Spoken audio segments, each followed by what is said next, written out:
Wait, there we go. Hello!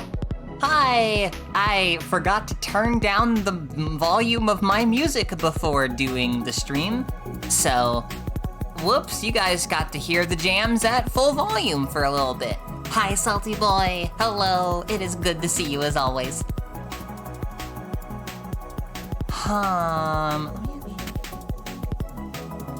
Yes. Excellent. Whew. So, it is also in this moment, before we go ahead and start the stream, that I'd like to go ahead and point at a little follower count, follower goal thing that you are seeing above the title of our current jams. Once that bar is all the way filled up, I will presumably be able to become an affiliate and allow you all the ability to throw your money at me and also get cute emotes and everything else like that. And yeah, which would be really cool. So help a local penguin today. Perhaps if you join me, then when the reckoning comes, you will be remembered. Anyway, yes. So, let us go ahead and say let us go ahead again. I do like saying that. I love it. It's my favorite thing to say. Close that. Start up this. Wait, hold on, is that not? Oh, I think I have the game muted. Fuck. There we go. There we go. Okay. We return once more to the... Hold on, is this thing on? Hello? Hello?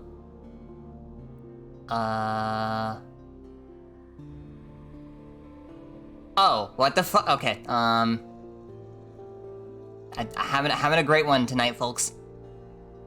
Okay, well, it's stuck loading, so it's not gonna let me into the game window for a little bit. So we're just in the void right now. Okay, here we go. We're back. We're back, babies. No, wait, we're not back. Okay, now we're back. We should be back? Yes, we're back. Okay, all right. Apologies. Oh shit. Wait, this isn't the, oh fuck. Oh, I am in absolute disarray. Okay, so I started a save file, on my own to be playing off stream just because I adore the shit out of this game. Let me go ahead and bring us back to full view here. But I forgot, the thing is you can only have one save file active at a time unless you fuck about with, the game files and such. So I need to do that now, because I forgot to switch it back to my stream file before the stream started. So I'm gonna do all those things. I'm gonna put the music back on. Ba-da-ba-ba-ba-bum. Okay. Let's see. Saves. There we go. So I'm gonna copy this into the folder.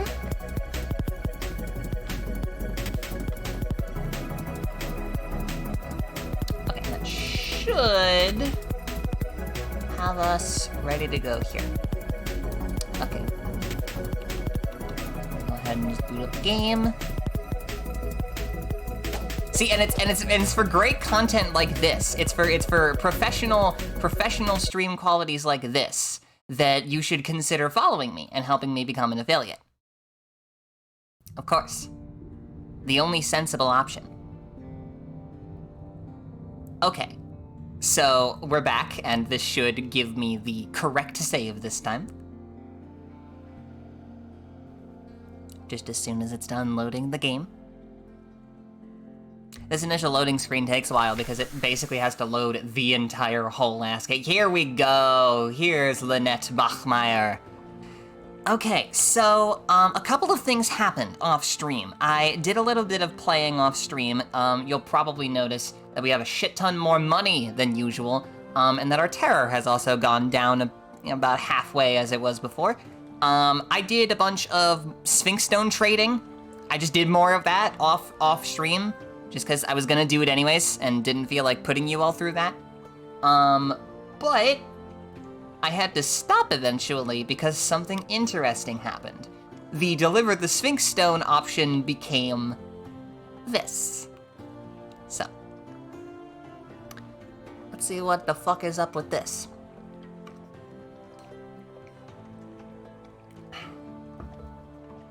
A smiling woman in an eloquent jonquil gown places a gloved hand on your arm. Are you waiting for the ministry men? They won't be coming.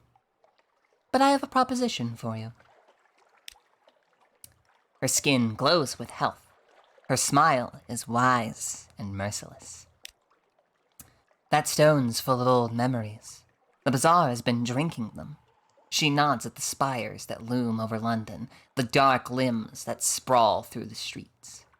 I have a better destination.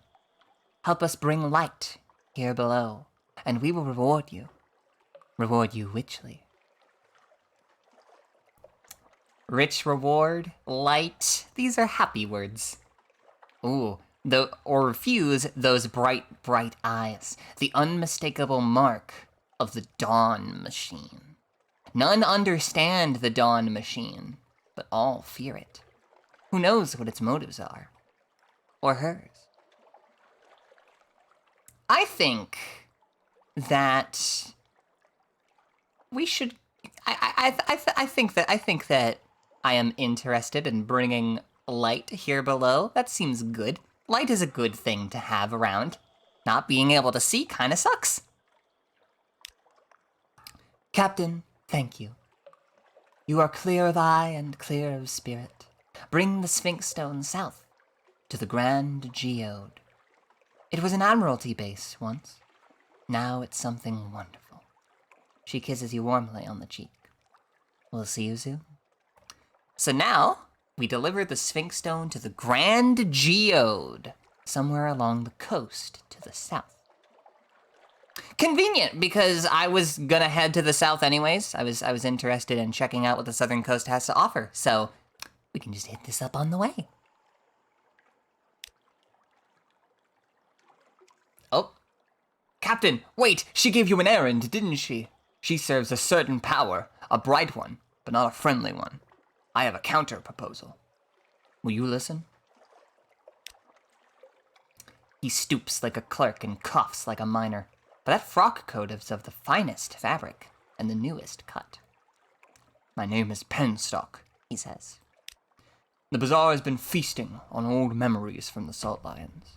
It only makes her more melancholy, and that's worse for all of us. But especially those who love her. So we found another use for the Sphinx Stone. We can set something right. We can either accept his commission and take it far away, or reject his plea. I think, well, far away, who knows how far out that's gonna be, and we're already going to the south anyways. Plus, I think the Dawn Machine sounds neat. That sounds like something that I want to investigate. That seems like a cool thing. Is it a dangerous thing? But we're Z captains. We live for danger. That's our whole thing. So no, he smells of ammonia and sadness. You should go somewhere that does not smell of those things. If you change your mind, I'll still be here. Please. The bazaar. She has been so sick with stories. Help me.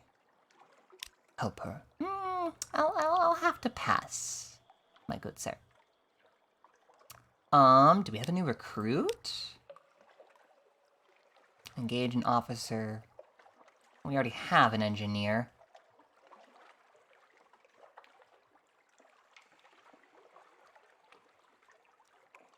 Yeah, we already have an engineer. I see no need to. So, can we just... Okay, yeah, we are completely full up on hold because we got all this fucking Sphinx Stone. So, let me consult my chart here. Okay, so it's gonna be a ways down to the south. But I'm confident. And all else fails, we can hit up the Iron Republic for some more fuel on the way. So let us be off. I also learned, I had been going at the 1 speed because I thought it was more efficient to go at the 1 speed and not the 2 speed. This is foolish. This was foolish of me. Because the thing is that, you know, it'll take half as much time to get there anyways. Plus also, hunger and terror are not increased twice as much when you're at double speed. Only fuel is. So it's far more efficient to do it like this.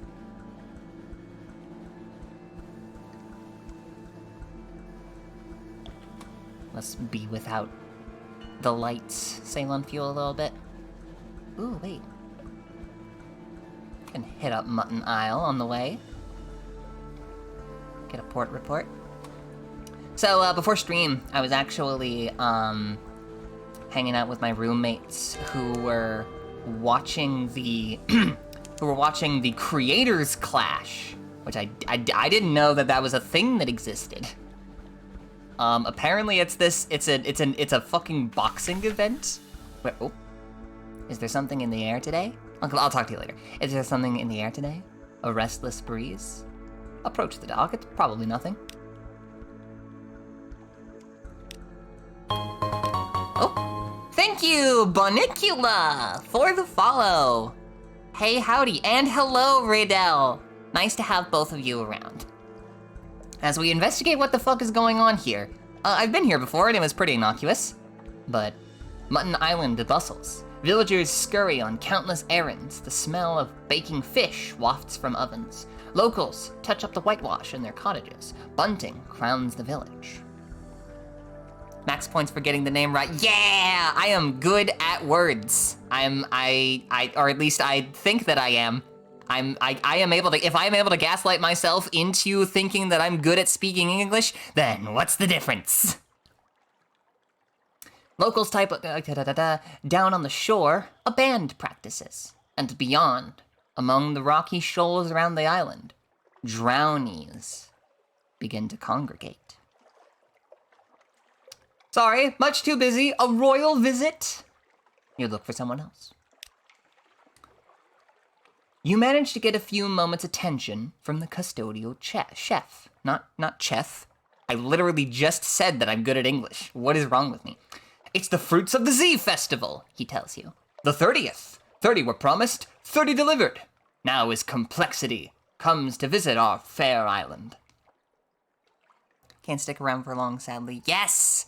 It has been surprisingly kind to me. And I am happy to have you aboard for as long as you are able to stay. He turns to a hurrying fisherman who struggles under a mound of bunting. Is that all there is? More bunting, he screeches. More bunting! You'll get nothing from Mutton Island at the moment. Well, I do with those 5 terror gain an intriguing snippet. Oh, wait, but something awaits me. So, is the festival over? Something is wrong. Where is the chimney smoke? Where are the people? Mutton Island rests silently under the false stars. No smoke rises from the chimneys. No feet tread the streets. No ruddy-cheeked locals trade rustic aphorisms on the jetty. What happened?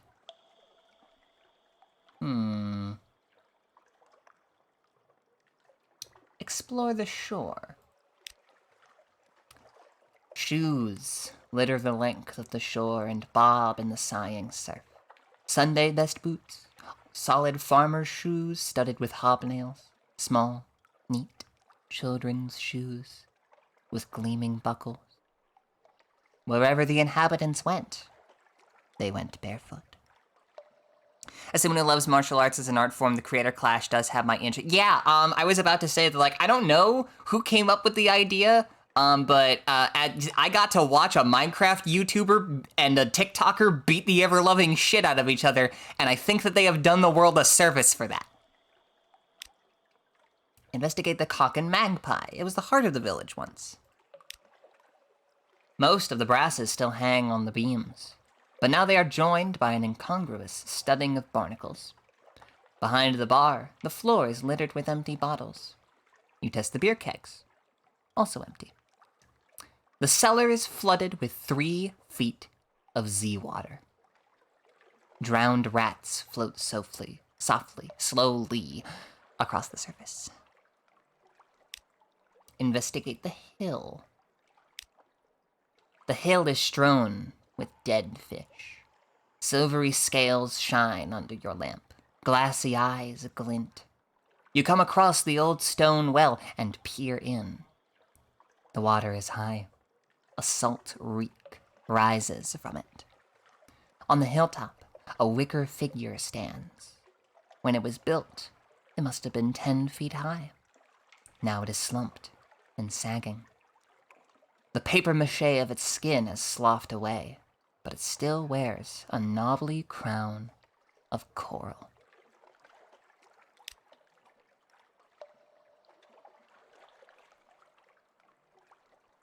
Entertain your crew's terrified speculations. Each of them has a theory about what happened on the island. A sprightly deckhand blames Storm. He's always gusting and blustering around here. The islanders must have angered him. A craggy crewman shakes his head. No. It was that well of theirs. There was something waiting at the bottom of it, and it finally climbed out. Psh! Mark scoffs a solemn stoker. Thank you for the compliments on the voice. Mark my words, this is the work of the Fathom King, and his complexity only takes what's offered. Terrifying.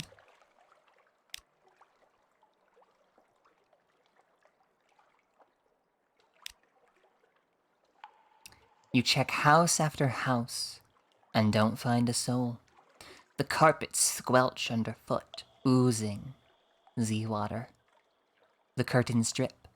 No valuables have been left behind, no jewelry, no heirlooms, but there is still cutlery in the drawers, plates and bowls stacked in the damp, stinking cupboards. Something rattles in a coal scuttle. You tip it over, and a crab crawls out. It peers around, clearly lost. Compose a port report, brief as though it may be. Still here, still sodden, empty as a politician's promises. Good, glad, excellent, wonderful. I'm glad we stopped by. How delightful. Anyway.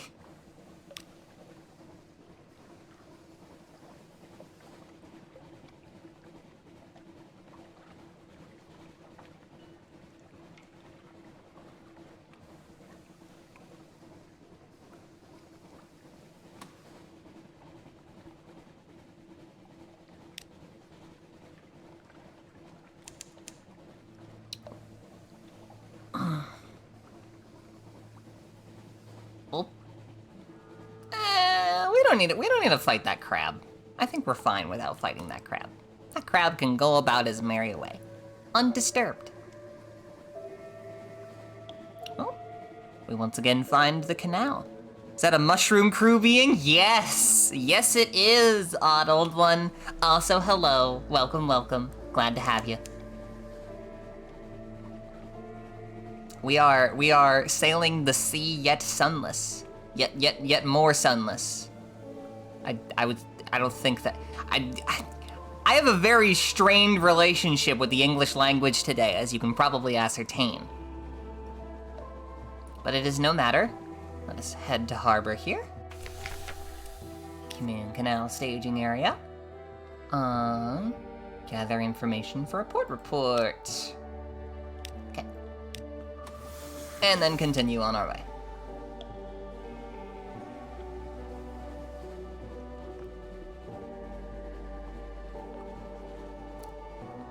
This game, it's spooky as shit.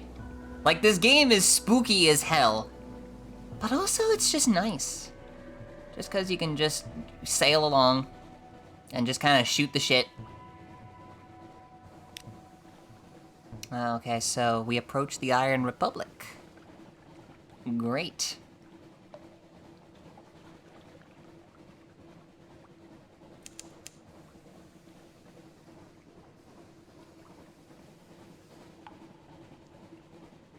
Another terror looking. 27, that's fine. Sizzling vapors rise from the sea. Time slips sideways. A coil of rope has stung a stoker, and his fellows beat it to death. We are under the hand of the Iron Republic. I know I've already said that, but I enjoy that line in particular so much. Oh. That is not a fellow I would like to entertain.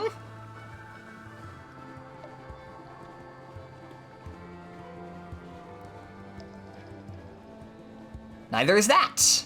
That also seems like a bad idea. Let us dock for now.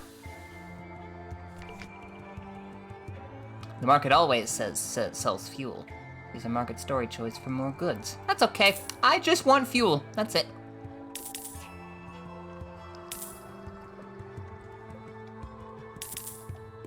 Just load all the way up. Might as well. Chilling, yeah, no, chilling in all meanings? I actually find that what with the lava and the smoke, it's quite hot. Thank you, Odd, for the follow. Stick around for more great content like that. Oh shit, oh fuck, oh shit. Switch off the lights. No, no, no, no, no, no, no, no, no, no, no, no, no, no, no, no. Fuck it.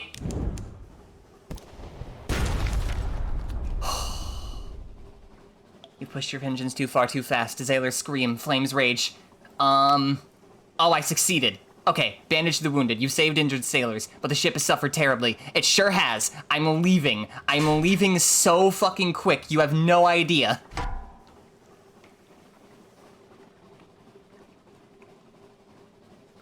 Republican dreadnought. Terrifying.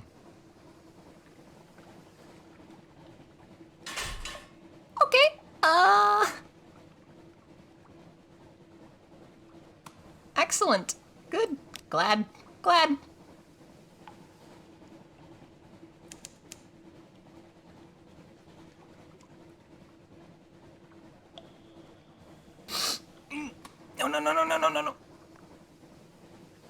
Don't look at me. Okay. Hello, Tato. Hi. I almost got fucking obliterated by a fucking dreadnought. Came on deck to find the metal sharp with sparks. Ozonal coronas haunt the ship. This is Dawn's Edge. We are close then. What the fuck is that? What is that? What? That doesn't look good. I'm gonna avoid it. Why is it glowing like that? I don't like it. I am about to find the nice people. Zellos. Ooh, look at that. Oh. Okay, let's go ahead. Oh, lost 5 terror. Nice. I see I have found horrible death. I'm not quite there yet. We're getting there. Oh wait, was that a port? Oh, that was a port. Okay.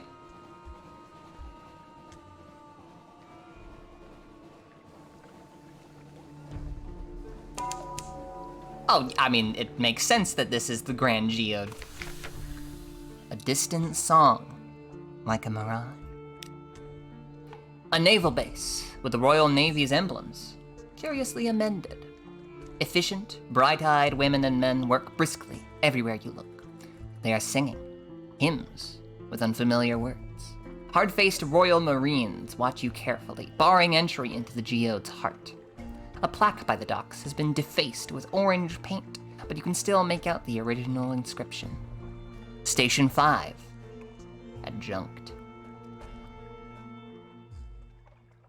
Compile a port report first. Does the Admiralty know? Or want to know? Take discreet notes. The Marines are watching. Okay, let's deliver the Sphinx Stone now.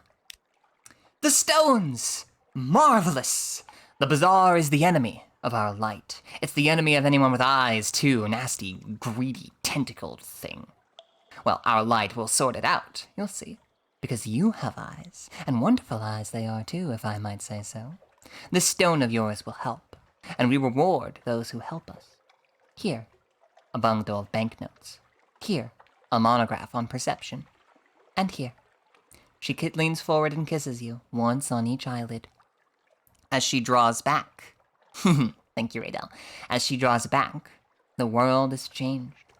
You always knew the Neath was not a place where the laws of the sunlit world did not apply. But now, somehow, you can see it. Is this chaos? Or freedom? The quartermaster directs her laborers to pick up the stone. The Z is quiet. The geode glows like a lamp. You gained 1,000 echoes! Oh, look at that. Oh, it makes me happy. Gained a secret, gained 1 mirrors, have 1 searing enigma. Mystery is our fire. Truth burns. Deliver the last rising supremacy.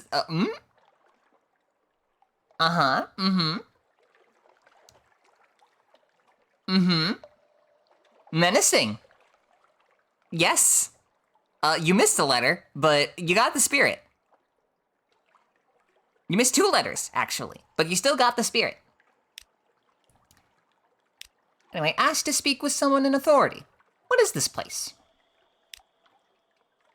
The Commodore may be able to give you a few minutes. The Commodore shakes your hand warmly. He's a handsome, open-faced fellow in an immaculate Navy uniform. His office is equally handsome. It overlooks the glittering interior crystal cliff. It must be as well lit as any study in the Neath. He deflects questions about the purpose of this installation, classified, you know. But he smilingly offers you tea, biscuits, and mineralogical anecdotes. The biscuits are good, but the anecdotes rather blend one into the next. You find yourself nodding, and then jerk suddenly awake. The Commodore is smiling. Your cup is empty. You feel well. Very well. A little euphoric, even. Come back soon, he says softly. We've lost in terror, gained a memory of distant shores, memoirs, a sunstroke.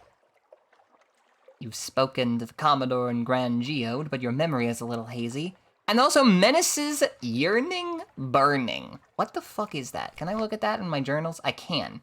The light has touched you lightly. Given that that's under the menaces category, that doesn't seem exceptional, but we'll see. We'll see. Oh, purchase an element of dawn from the Commodore. The Commodore welcomes you, smiling, to his immaculate office. Crystals glitter in the walls. Of course, he says, glad to help, but we'll need to cover expenses for an element. The light only produces so many, you know. So we needed a sunstroke, unlocked with crew Oh, do you have to sacrifice your crew for this shit? As well as a vital intelligence and 50 supplies! Hoo-hoo! Hoo-hoo-hoo-hoo! Okay, that's some endgame shit, presumably. But until then... Okay, so we're looking... Are there any shops here? No. What's that say? There's nothing available for you here. Perhaps once, but not now. And not for you. Okay. So let us have another look at our Okay, so I was originally going to head further down the southern coast, but A, we have a shit ton of money, and B, our ship is a little bit beat up after dealing with a dreadnought over here. Very rude. So I think let us actually head back to, and also we're running a little bit lowish on supplies, so I think we should actually head back to London for now, and see if we can use those echoes on something useful.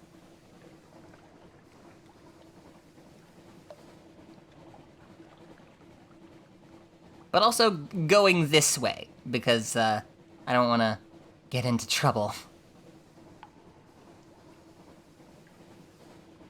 Repairs would be a start. Yep, we are looking at half hull, which, you know, isn't bad, but I also haven't upgraded my lodgings yet, which could be useful.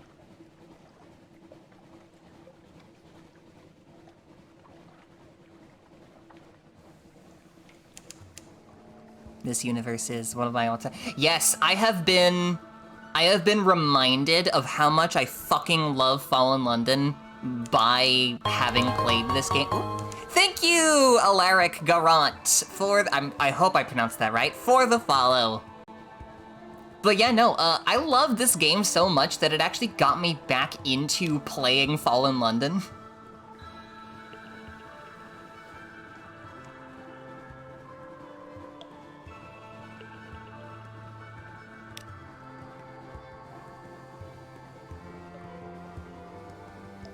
Okay, we should be fine with 4 supplies. It's a little bit dicey, but not the worst thing. Let's go on this side of the rock. I do not want to engage that ship.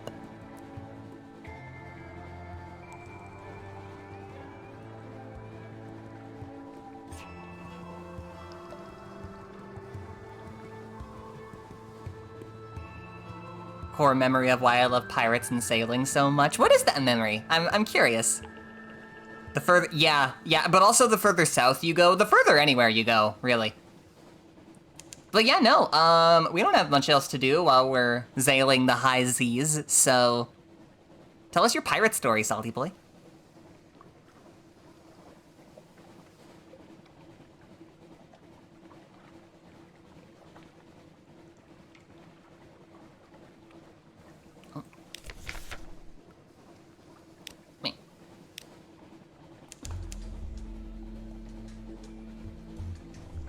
Love the logbook entries from just sailing. Yes.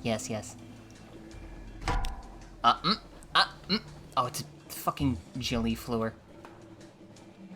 Okay, well, you know what? We're gonna be upgrading our hull anyways. Oh, we're not upgrading our hull, I meant repairing. Well, that wasn't great. Okay, there. Sailing, yes. It is sailing across the Z. Except they do say sea a couple of other times. It's gone. You are left with gooey gloves and a buttery smell. And this purple thing. Is it an egg? A heart? Less fortunate traveler, dissolved and shriveled to mauve ruin. Put it somewhere safe. Now have a strange catch. Interesting. Ugh. Yeah, our hull is really not looking good.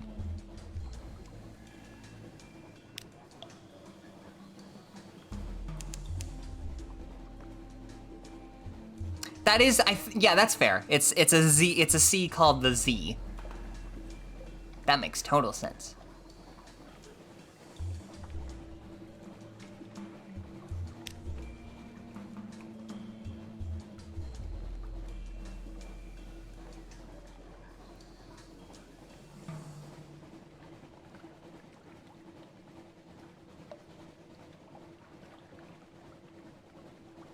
Terra 25, not bad, not bad.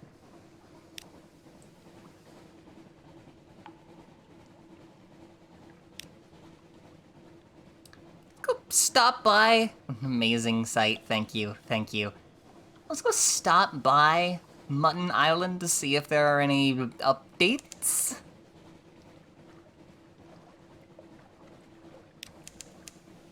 See if they've maybe come back. See if it was maybe just a brief vacation.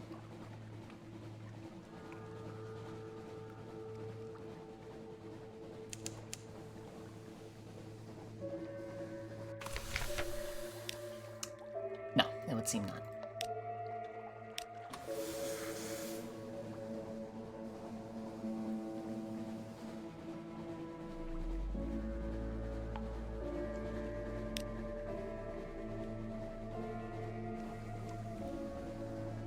Go ahead and hit up Abbey Rock.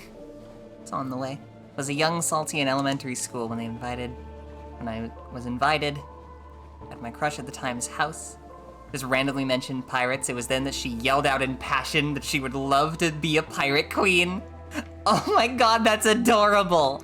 Oh, that's so precious. Thank you for sharing. I feel blessed on this day.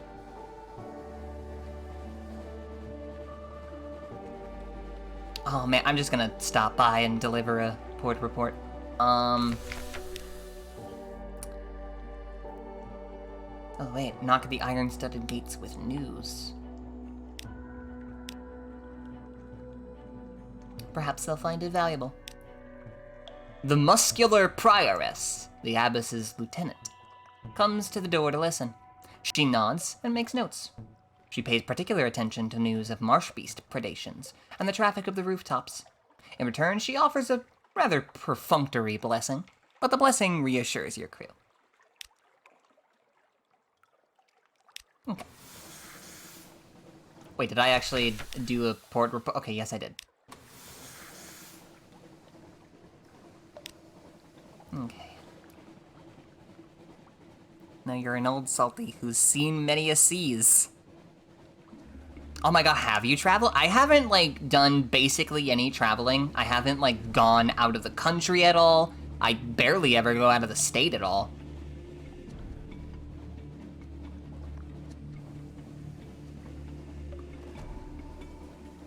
I don't think I have seen the ocean, because I do live near one of the coasts, so I have been able to behold the ocean in all her splendor.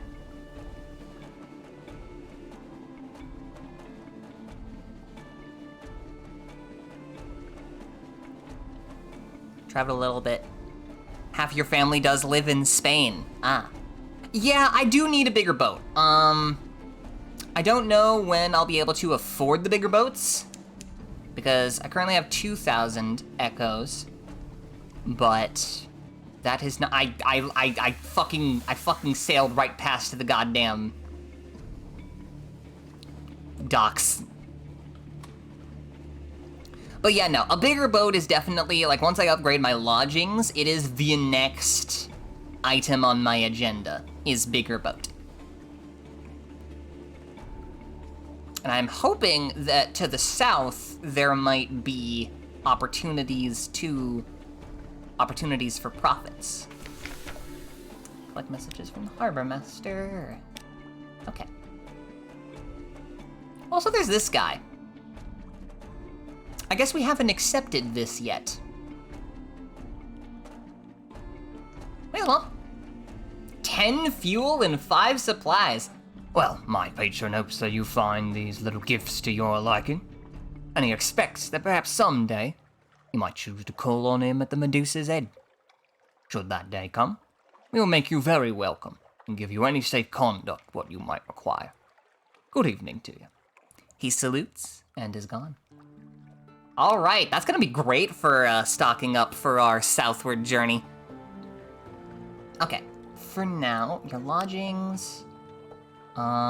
Purchase an elegant townhouse. A good address on Hollow Street. It won't be cheap. 1,000 echoes. You have your crew cart your things from the blind helmsman to your new address. If anyone respectable calls, they'll pass as servants. Resting is now more expensive, but more effective. Read the morning papers. Gain another supply. Good, good, good.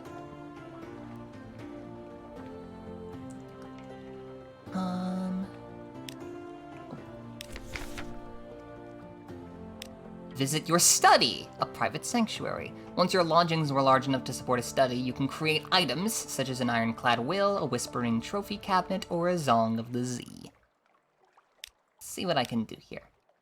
Ooh, many things. Create a shrine to stone. You know the hymns, the prayers, and the traditions. Perhaps you believe, or perhaps you don't, but it'll comfort the sailors. An anatomical cabinet. You have learned so much. Now create an object lesson that will guide you in the destruction of your enemies. Oh, okay, so you can make items that boost your stats. You know the secrets of this particular specimen. Construct an environment that will display it to its best advantage. A live specimen, supplies, lamentable relics, captivating treasures. Create a monstrous almanac. You could fill whole shelves of notebooks with what you've learned of the Z, its monsters, its treasures, its secrets. And so you will. Outlandish artifacts, a whispering trophy case. Oh, you get that with strange catches. Oh, and 7 secrets. Write a will. The court of chancery, as a roaring lion, walketh about, seeking whom it may devour. Ensure it doesn't get its lion tentacles on your property when you're gone. Should you die, this will ensure that your heir retains your lodgings and any heirlooms you've accumulated. Cost 200 echoes. That seems good. That seems important for future endeavors.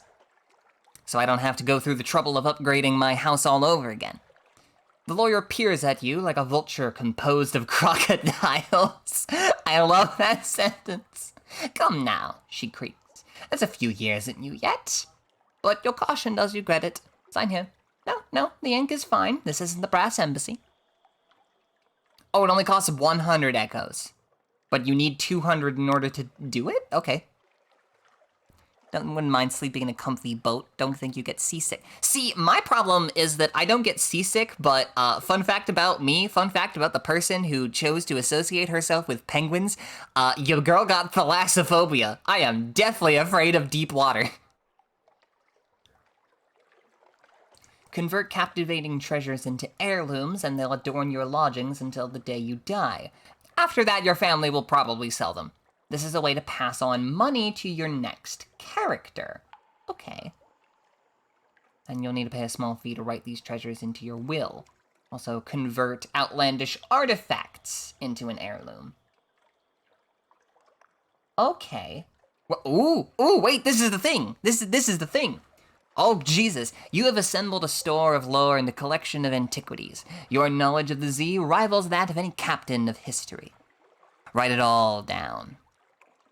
This will create the Song of the Z, which allows you to retire happily if you have the correct ambition, and is a pretty nifty item in its own right. It requires the cabinet, aquarium, shrine, almanac, and trophy case, which can all be created here in your study. Okay, fuck. Alright, let's see. Now we have our win condition here, so let's see what all we need. A dread surmise, a port report from Irem, from King Eater's Castle, from Khan's Heart, from Mount Palmerston, and from Port Cecil. I don't know where any of those are right now, so. 40 secrets, 77 tales of terror, 77 Z stories, 77 memories of distant shores, a whispering trophy case, a monstrous almanac, a serene aquarium, an anatomical cabinet, and a shrine to stone, all of which also cost more shit, and also 7 secrets apiece. I'm gonna need so many of these fuckers. I did pick Song of the Z. It felt appropriate. But wow, this is a lot. It is basically just a high completion percent ending. You just need to gather a bunch of shit, and then put together all the shit. Okay, so I know that Irem is in the very northeast. I don't know where King Eater's Castle is yet. I don't know where Khan's Heart is. I don't know where Mount Palmerston is, and I don't know where Port Cecil is. And then I need all of this stuff, which I've just kind of been passively accumulating, and now I guess I just have to hoard forever. And then I need outlandish artifacts, a captivating treasure, just one? Just one. Lamentable relics, a live specimen, outlandish artifacts, and strange catches. Okay, so I do know how to go about acquiring a dread secret, and that's with the Alarming Scholar here. You can get it from them with 7 Searing Enigmas. If you choose this option, the Scholar will become permanently unavailable. And I do have one right now, although I also wonder how much I might profit from selling it.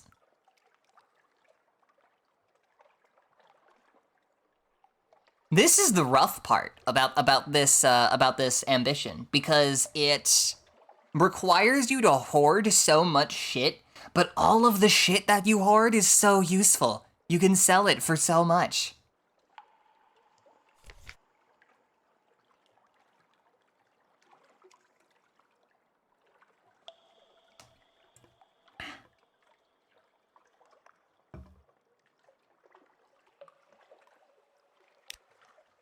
Okay, let me check out the shipyard real quick. What I really want is either the merchant cruiser or the frigate. I don't think... Well, the corvette might also be good. Doesn't have any better hulled capacity, which is really annoying, but it does have way better hull, which will actually allow me to stand in a fight. And it also only costs 3,000 echoes instead of this.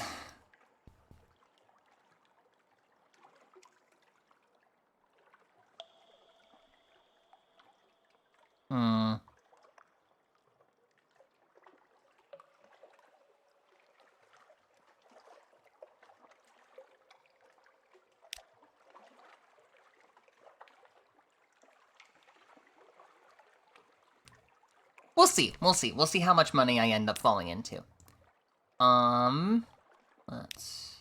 Handles port reports. Abbey Rock. The canal.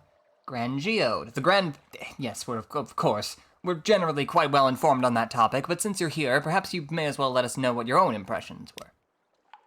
The Admiralty official takes notes scrupulously, but with an expression of mild terror, like a novice vivisector, wincing with a scalpel. The rest of the office studiously busy themselves with other tasks. They were always a funny lot. Probably got their comeuppance. Damn. Rude. Maybe you should be careful not to turn in... Well, I mean, the thing is that, like, that seems like the easiest part. And also, like, turning in port reports is so fucking useful. Because, like... My thought is that if I just get all the other shit, and then just, by the time I get all the other shit, I'm probably going to have discovered all of those other places, so I just make a quick lap around the map and come back with the port reports, and then that's it. Okay, time to put my ship in for dry dock.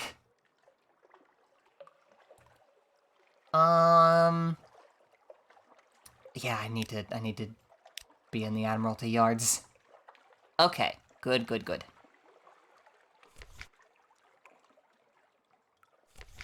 Okay,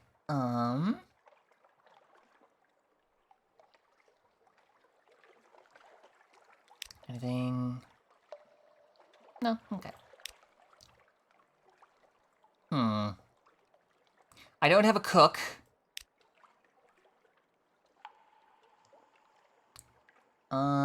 Where is... Oh, right, it's in the London one, not my lodgings. New recruit. Any cooks? Any cooks? Nope, just the sigil-ridden navigator. Don't have cook. Unfortunate. Oh, don't you have stuff? Okay, that's... romantic literature. Bolts of spider silk. Savior's Rocks far to the east, or the Connate. Oh, the Connate is near the Z's heart. Presumably in the center of the map. Okay, so that's another potential way of getting a bunch of money.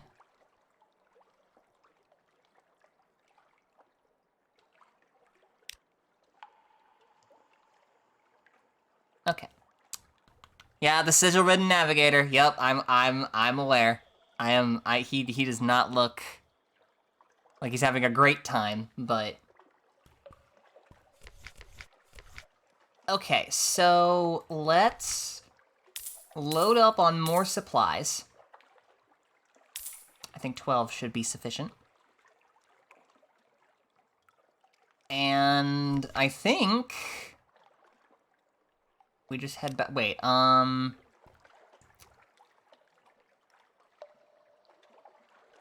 submit vital intelligence. No. Don't you have my journal, maybe? Objective, an Admiralty commission. Oh, the fucking funging station! I still need to figure out where that is!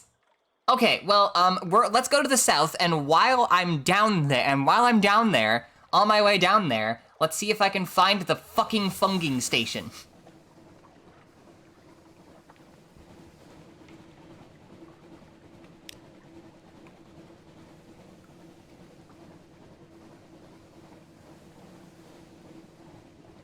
Non-fungible station.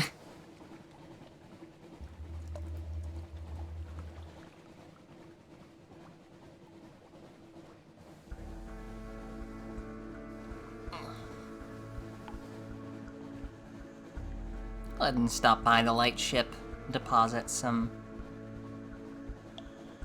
recent news for a little bit of terror reduction. Seems wise, prudent, even. Okay. Yes, good. Also gives me Z stories. So, like, really, like, if Z stories happen to end up being the only thing that I need, I can just go back and forth between London and the lightship, just constantly. That's what I did to reduce a lot of my terror, for the record.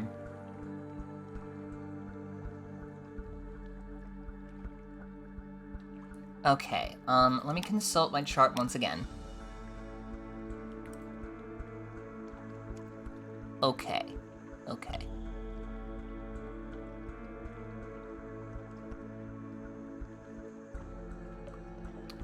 Yeah, let's take a little bit of a roundabout path. Let's not follow along the southern coast, because it seems like the coastline is full of people that want to kill me. Take some of that stone down. Oh, no, I did. I already did that. You did miss that, unfortunately. And it had consequences. Sure did. But I got a bunch of money out of it, so ayo.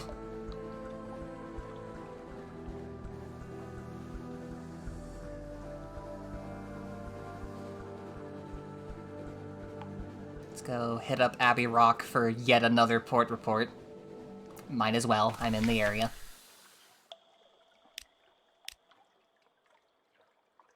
Oh, it doesn't seem repeatable. I got a fucking Searing Enigma out of it, and I'm just gonna assume that anything that gives you a Searing Enigma as a request reward is probably not going to be repeatable.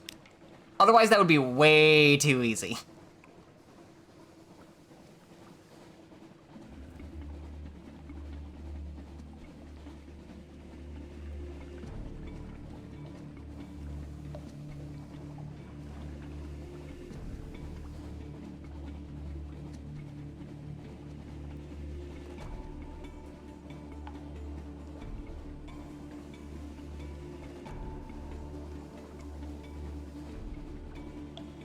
Oh, and I also need a soothed copper long box for Station 3, though I don't know where to go about getting that. Not yet, anyway.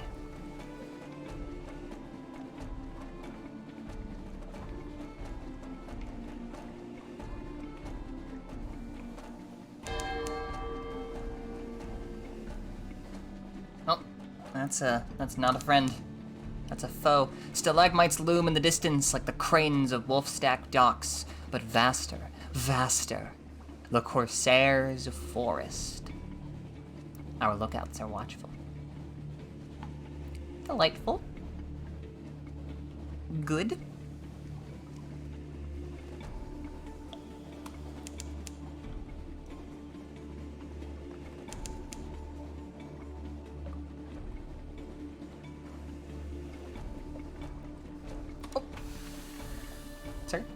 Sir, don't notice me. Actually gonna back up a little bit and go this way. Christ. What's also really rough is that, oh shit, fuck. Please don't notice me. Why are you standing, why are you still? That doesn't seem like you should be doing that. Okay, no, it's moving again.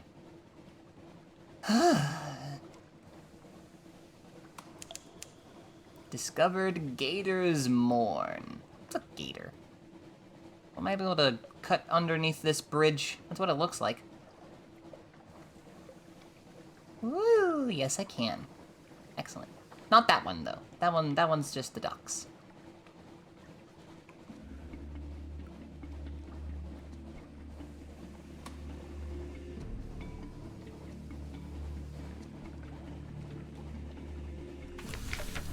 The Mourn is a stalagmite, vast as a crag, and its foot has no safe harbors. The Corsair's citadel nestles halfway up. An intricate system of winches takes the strain, and your ship rises slowly from the sea. Her hull creaks in protest. Grizzled sailors crone and cling to stanchions. Higher, higher, now the undersea shimmers like glass below. Children, clambering in crevices, cheer and wave alarmingly. The winch motor slows, and you hang in a cradle next to a red-bowed pirate cutter.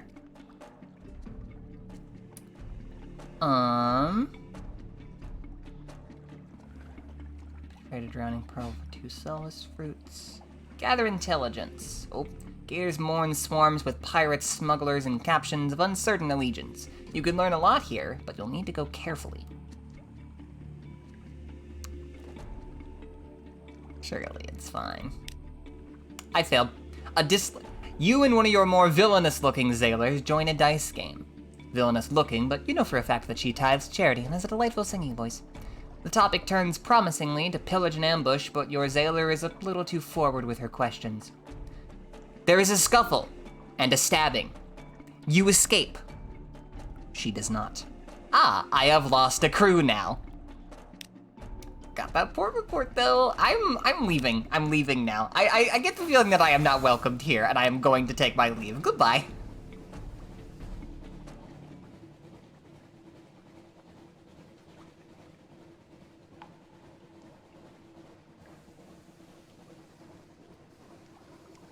Just heading up north just to see what's up here.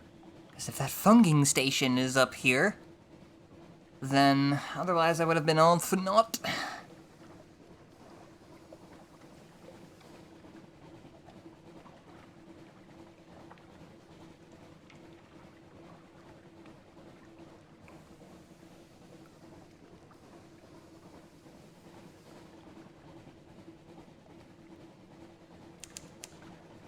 The world is webbed with invisible lines.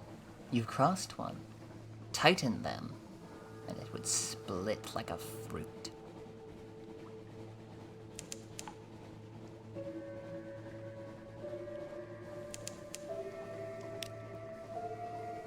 Okay, it doesn't seem like there's much of interest here.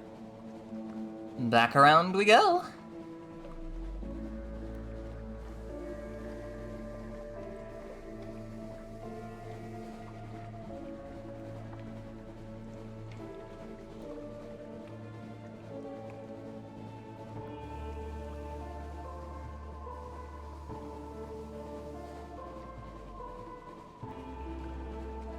We'll be able to fight those pirates eventually, once I acquire a corvette.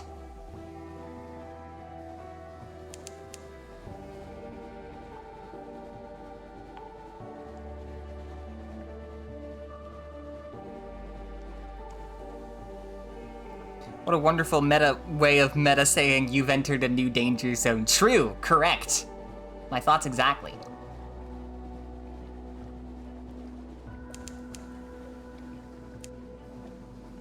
Terror is 28. I've been told that 50 is basically the threshold of terror at which you should probably think about going back home. So. But also, we need to conserve fuel, so turning the lights out for now. There's plenty of buoys. It's fine. Oh. What have we over here? The Copper Quarter. Oh, that's a turret. The big old turret with a gun on it. The Salt Steppes. This is the domain of the new Khanate, whose ancestors came here long before London fell. We found it. Khan's heart. Presumably Khan's heart? I don't know. Maybe this is just another Khanate thing and isn't quite the heart, but either way.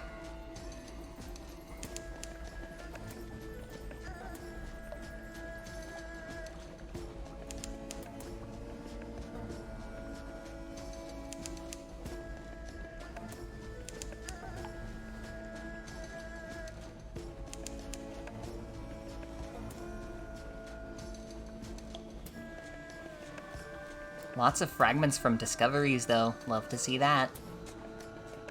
Okay. Here are the palaces of the Khan and his court, each a fortress to itself. Sleek lords and ladies in belted ropes breakfast on balconies. An unlikely antelope peeks at you from a park. Guns rotate easily on motorized gimbals. Game really makes me want to snuggle with some hot chocolate and mini marshmallow. Oh, I love that.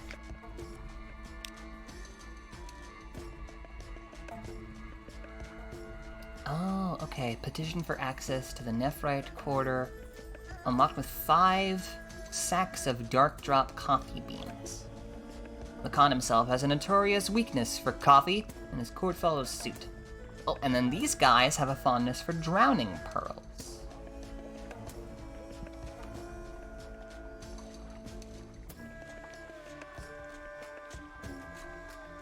Okay. Cruise past the Khan palaces. Khan's glory has a steely beauty, but the clan lords are ever suspicious of spies. And those gun emplacements are vigilant. Can I not get a port report here?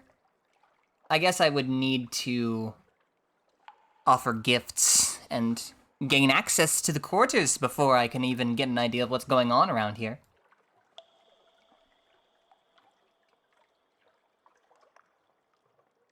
Okay. Light blazes from every gate and window. You glimpse guards in gleaming uniforms, subterranean gardens of mauve and purple, hanging ornaments of scaled carnelian and jade, statues of warrior Khans past. The water is dark and calm. The sentries watch you with distrust. Calm distrust. Okay, alright, I gained Menace's Kongian suspicion. Doesn't seem great.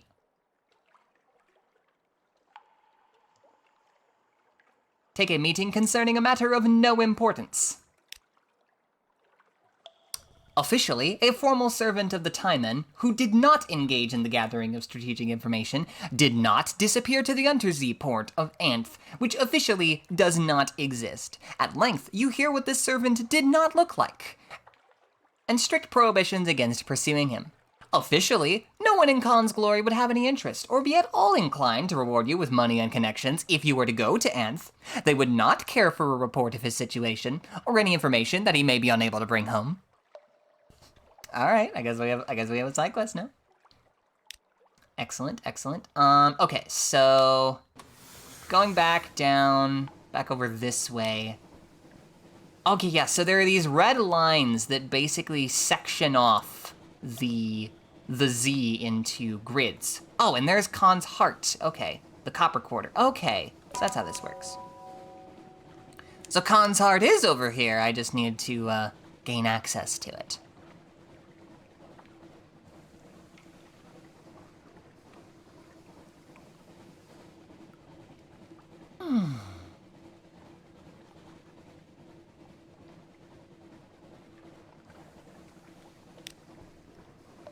Yes, yes.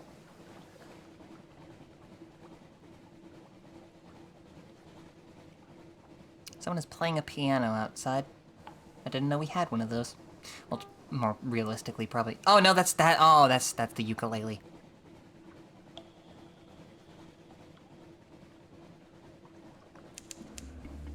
Jesus, is there a lot of stuff in the Khan's glory? I mean, then again, I might as well. For being named Glory. Green glass and basalt. Salt and silence. Switch off the lights for now. Oh, shit. Shit. No, thank you. No, thank you.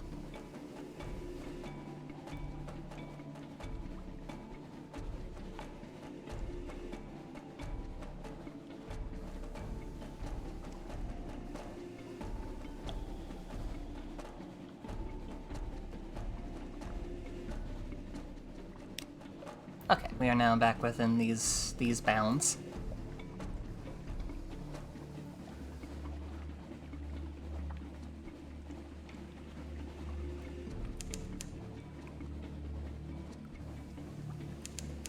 Discovered bonny reefs. Here the wilder airs mingle with the airs of the near reaches. Demo's Gate, named for a navigator lost above. How did his bones become below?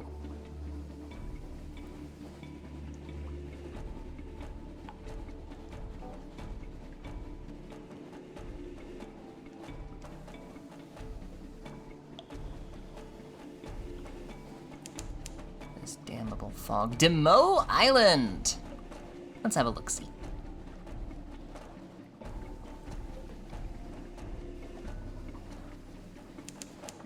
Ah! At last! The funging! When the station is the station has become fungible.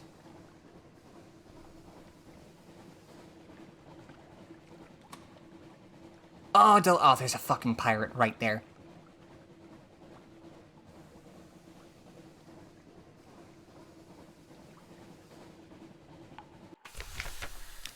I&M has a funger operation here, felling giant bolaga shrooms for building materials, harvesting Kirali for its medicinal properties. It's a desperate little outpost of something like civilization. Up puffs the affable Factor. Oh, hello, Captain. Thank God for visitors. We'd go quite mad out here otherwise. Quite mad. How could we be of assistance? So we had this guy who wanted us to go here. Stand at the right place at the right time for the gnomic gallivant.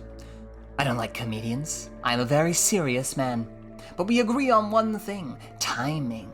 That's why I'm breaking into the Factor's home and why I need you to distract him until I found a special itinerary. It just so happens that you bump into the Factor on his walk home. What a happy coincidence. You couldn't possibly manage this entire picnic basket by yourself. Overjoyed to have company, he joins you on a bench for the next hour, merrily eating sandwiches. You take your leave once you have seen the Gallivant pass by. Back on your deck, the Gallivant laughs jovially. His rubies wink in the light. Iron and Misery will be sending a representative to the contest in Port Cecil. There's a full itinerary for all the events, tailored for every attendee. I have the dictator's moves mapped. Ready to visit the chess tournament in Port Cecil. The Admiralty asks you to bring back strategic information. This is your contact. I now have strategic information. Tell the Admiralty. Tell them I miss my children. Tell them I can't take it here much longer. The spores. The dark. Tea with the Factor. The poor fellow needs the schedule, and he can spare an hour away from his schedule. You sit on the verdana of the Factor's house, looking out over the fungal jungle. I love that phrase. An expanse of green and sour gold. Let me sip real quick.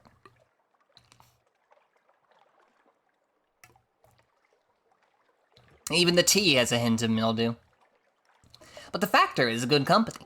He shares odd stories about the ice and roses of Irem, the monstrosities of the Sea of Lilies, and a little restaurant in Venderbite, where he enjoyed the most extraordinary seafood.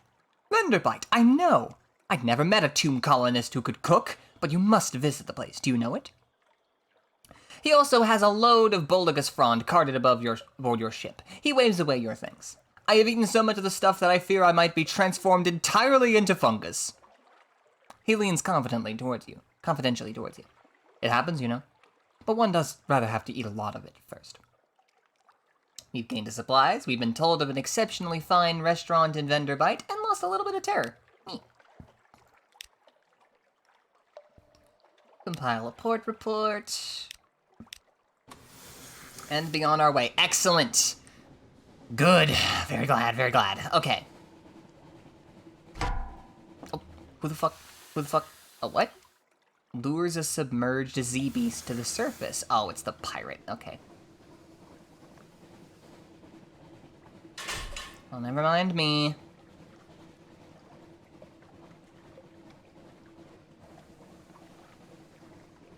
We're already running a little bit low on fuel. Definitely have to make it straight back up to London after this.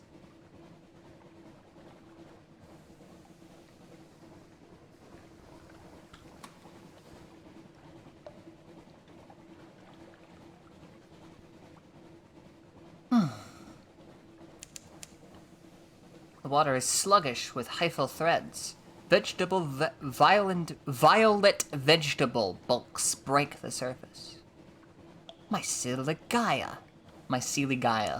What is this? Hello? Wreck of the Miko. Okay, that's just there. That's just a thing. Cool. Got it.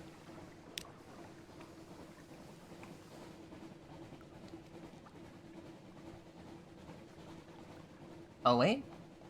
What have we over here?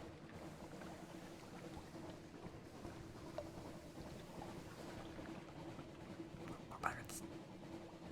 Oh, wait, no, that's friendly.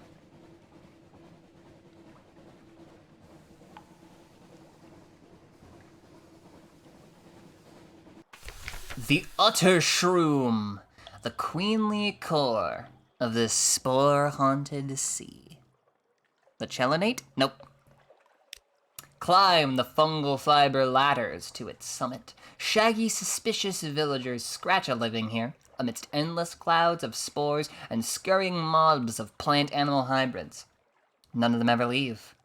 Monsters, one explains darkly. Z's full of monsters. The Chelonate's a turtle. This is a shroom. It is a shroom. It's a big shroom. Trade honey.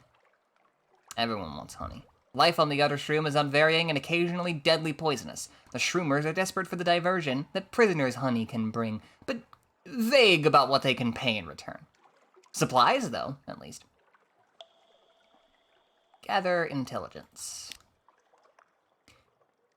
The villagers live a shabby but decent, sufficient life. The Utter Shroom provides. They are secretive, taciturn, incurious. Ships rarely visit. A gaggle of blemigans, purple-tentacled fungus things, follows you down to the rope to your ship, whistling cheerfully. Blemigans are vicious little monsters usually, but the ones on the Utter Shroom seem friendly. If they trouble you, you could probably throw them overboard. Oh, so we just have blemigans now. Good. Glad. Those are part of my cargo now. Excellent. Good, good, good. We have little shroom guys. Trade a strange catch for a live specimen. Okay. Give a catch to the Utter Shroom and you'll get, what was it, luck? Life? Let's find out. Encourage your Blemigan Gallivanter to explore, and might feel a kinship with the place. It's certainly very mushroomy. Okay, so...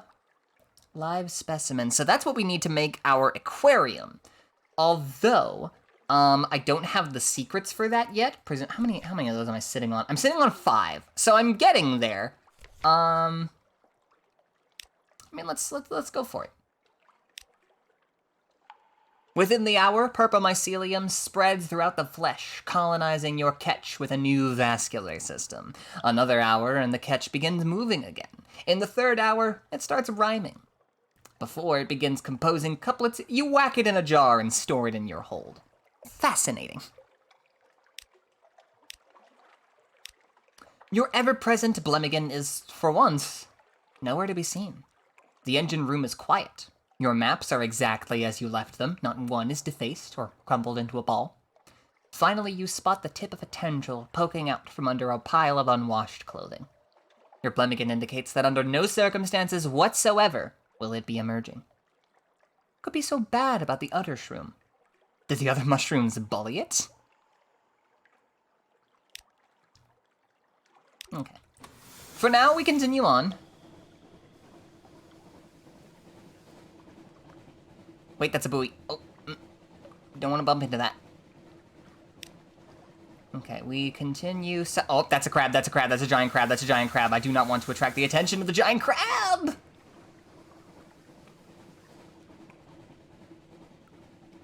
I thought that mushroom was another fucking thing. Let's switch the lights off for now, gang. Let's not attract attention.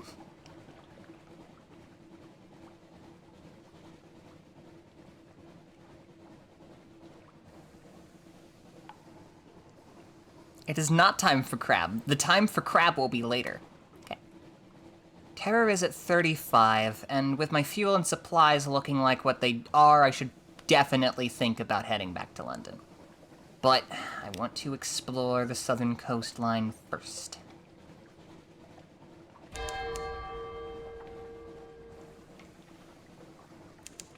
The Crying Heights, where the Blue Prophets call the names of those about to die. That seems like enemies. I'm just going to pass them by. Will they pass me by? Is the question.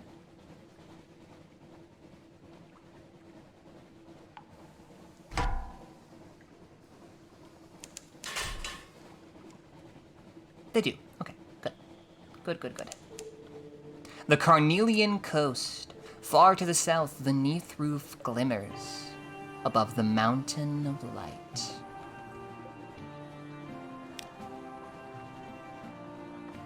This is where I want it to be.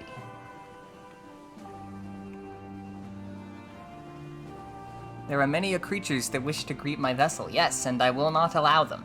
I cannot.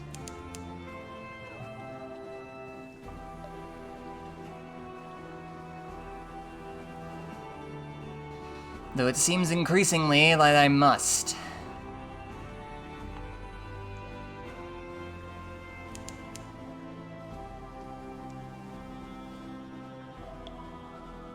And here we are. Port Carnelian.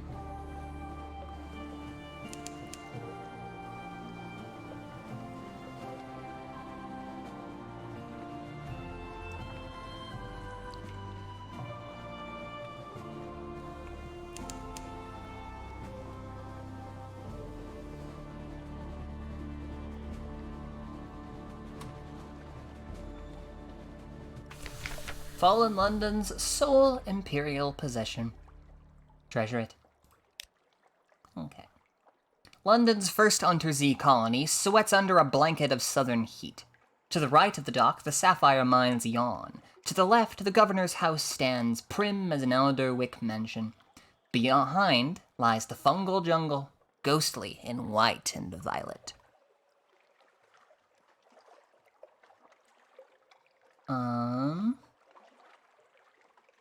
Talk to a tiger in the Blue Bazaar. Call at Heart's Cross House. Call it a room above a bookshop. Pan for sapphires. Influence affairs. Insinuate an agent. Put a Blemmigan ashore. The heat of the colony thrills the Blemmigan. It sits quivering by the port rail. It trips over its own tendrils in its eagerness to advance. It heads straight for the governor's house. Or perhaps the jungle behind it. Not your problem either way. Okay. Let's talk to a tiger. The Carnelian's coast's padding natives are eloquent, placid, and acerbic. Most of the time. The Blue Bazaar is Port Carnelian's great indoor market. Arched, lofty, plush with patterned carpets where the vendors display their wares. Most of all, awash with gossip. The tiger chats about the banded prince, their supposed monarch, and his palace deep in the jungle. You lever the conversation onto the state of his people. He has no complaints, he says. Not even about the recent reinstatement of the travel restriction on natives, nor the report of a tiger killed at the jungle's edge. His tail flicks.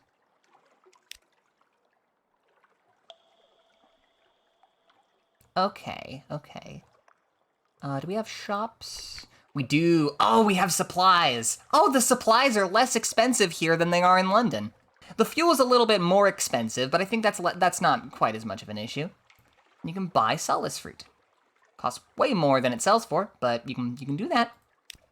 Sapphire exchange. You can sell romantic literature, mushroom wine. Ah, here are the beans.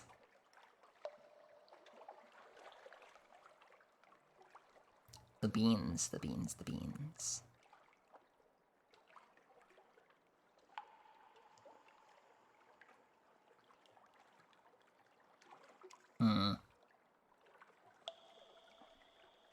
Okay, so I need 3,000 echoes.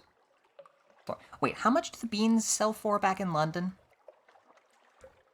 I seem to recall the beans selling for a healthy amount. I'm gonna look it up. I did not write it down, but I don't quite much care to remember.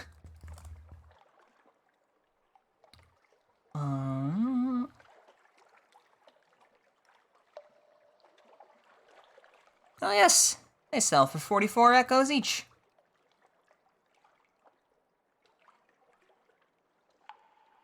This place seems to be mostly sapphires. I could also haul the sapphires. Although the sapphires actually provide less profit than the beans.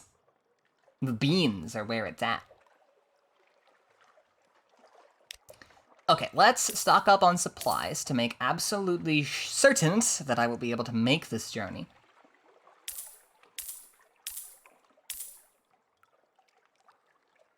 And then load the fuck up on beans. Beans. And now to London we go.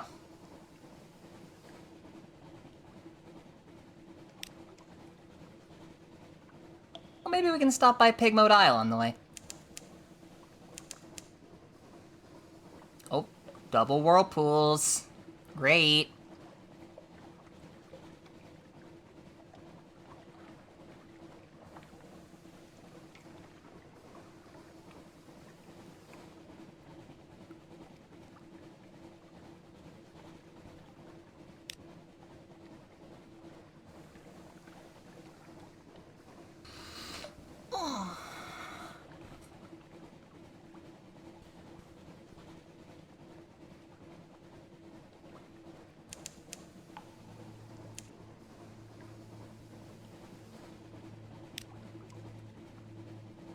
I think this will let us dodge the pirates off the coast of the Republic. Hope so, at least. I am so close to getting another... That's a shark, that's a shark, that's a shark.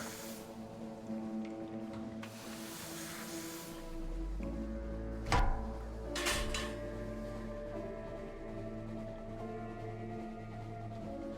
I able to catch a glimpse of how much health that guy's got? Nope.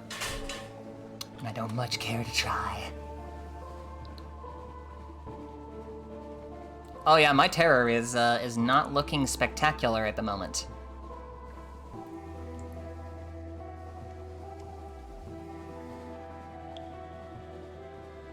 God, existence sure is expensive. I'm gonna have to rest off all this terror and buy so many much more fuel and supplies.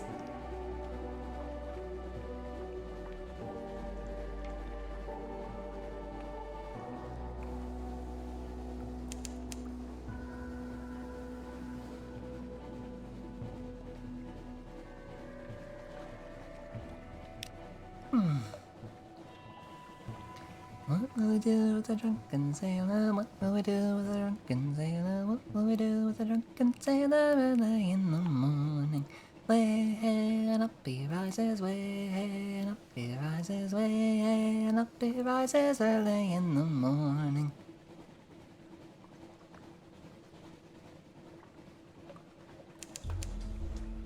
Woo!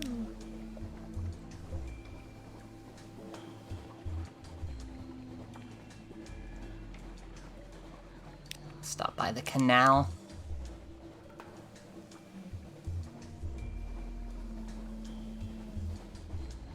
Oh, that's another Jilly Floor. Although, if we can perhaps fight the Jilly Floor.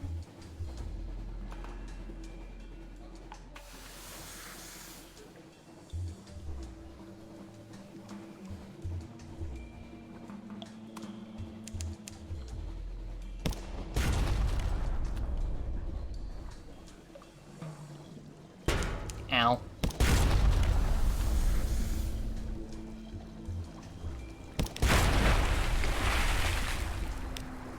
Oh, just gained some supplies. Neat.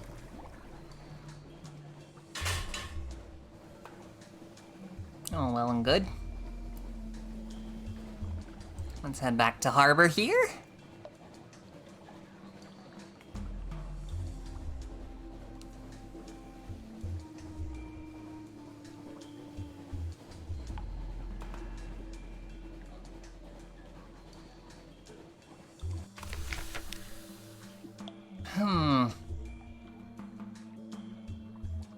Okay, the sun is maybe we go up to the surface. Maybe that's the thing we do next. Put a Blemmingen ashore. Is there anywhere for it to grow? This place is stone and iron. Even Blemmigans cannot set root here. Yeah, okay, so we need 2 supplies and 22 fuel. Ensure you're well supplied with supplies and fuel, or you may never return.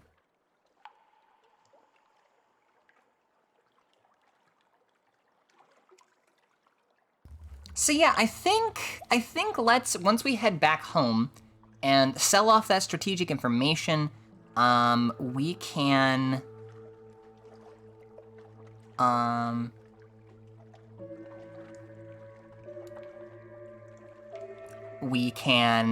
go up to the surface. So 22 fuel, but probably realistically more, and 2 supplies, but probably realistically more. Okay. Okay.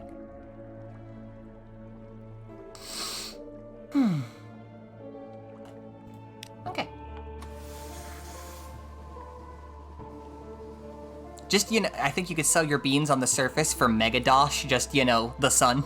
The sun's a small problem. True. Okay, well, let's go ahead and sell my beans at London, because the problem is that all this fucking cargo I have. 22 fuel and 2 supplies is already 24 of my cargo. Doesn't leave a whole lot of room for beans. But also, if it is truly Mega Dosh, I will leave 1 bean in my inventory to bring up to the surface, and see if what you say is true, my starchy friend. Nope, I meant to pull up my chart. Okay, we're getting close. Oh, there's a crab there. Come here. Come here.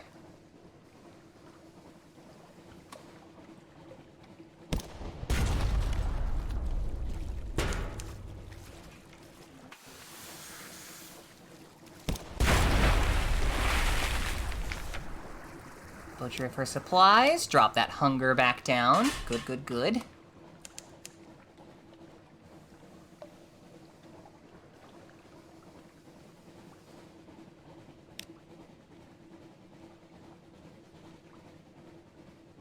Oh, it just had to be fog.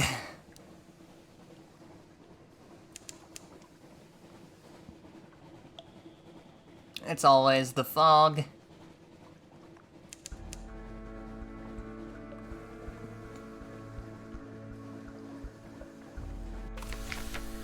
Okay, let's put a Blemmingen ashore.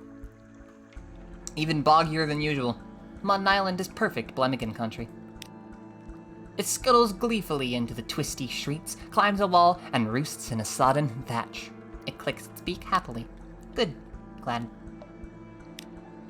Okay. Let us be back off. Terror is still going up. Unfortunate, unfortunate. Well, that'll be amended very soon. For London is in sight.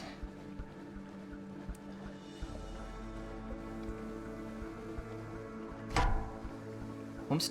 Oh, that's another crab.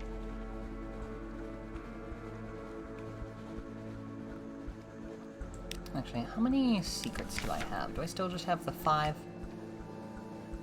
Oh, I do still just have the 5. Okay, so I can't make that aquarium upon returning home, unfortunately. Very British, that. Stuck in a fog bank outside an empty pub. Yep. True. Okay. We arrive at London once more, and just in time. Our fuel... And I don't think if I had purchased fuel at Port Carnelian, I don't think I would have been able to make it back. Well, I think I might have been able to make it back, but only just. Oh, an inspection by the Ministry of Public Decency. I got nothing for you. Oh. Good evening, my lady, and what a marvelous evening it is, if you don't mind my saying so, and given it is my impression you are an obliging sort, I'd imagine you will not mind at all. And since you are so very obliging, perhaps you wouldn't mind making a little detour via Mount Palmerston with a few articles of cargo, if you happen to be in the area. The cheery man will, of course, cover your expenses for this trifling inconvenience. It is only after all a trifling inconvenience. You're probably asking me to smuggle shit? You're probably asking me to do crimes? Ask if there is another task you could perform instead. I see you are hesitant. Perhaps you find Mount Palmerston unbearable, and who could blame you? Well, if you have the vinegar, there is another matter which you might be able to assist me with. Yes, I think you would be very suitable for this task. Very suitable indeed. My employer is a gentleman of considerable vitality and also humor. However, as much as it pains me to say, he is not the man he was. Years ago, an ingrate of no current importance poisoned him with Kent-against venom, and he hasn't been right since. Can't walk most days. I have made what may yet transpire to be a rash promise to restore him, and I am hereby soliciting your assistance. Can you restore someone's youth and vigor? You can try. Bald man asks you to commit crimes. This man does exude power.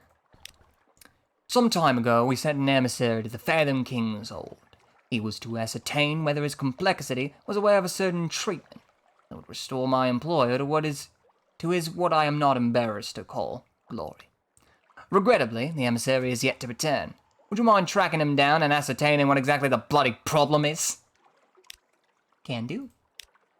In the meantime, let us pass on strategic... Oh, wait, no. I remembered something. Because in my hold, I can use the strategic information. All of these options will give you a single piece of vital evidence, which you can trade to the Admirable, the Diplomat, and perhaps elsewhere. Okay. So basic, and also I know that the vital intelligence is what we need, among many, many other things, to purchase an element of dawn. And also I imagine it just sells for bigger bucks than both of them combined. So, first of all, let me go ahead and sell all of my beans. Yes, the profits, the profits. Oh, fuck, I forgot to keep a bean. Okay.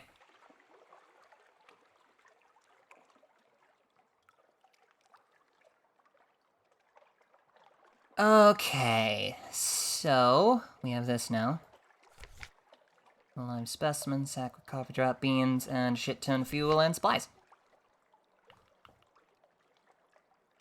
Okay, your lodgings. Check up on the morning papers. Rest in your elegant townhouse. This will reduce your terror, heal 2 wounds, and give you 2 restless... Oh, and it also gets rid of that. Cool. Lost 15 terror. Sleep early, rise late. You take air in the tyrant's gardens. Take coffee at Caligula's Coffee House. Take advantage of a Z captain's reputation.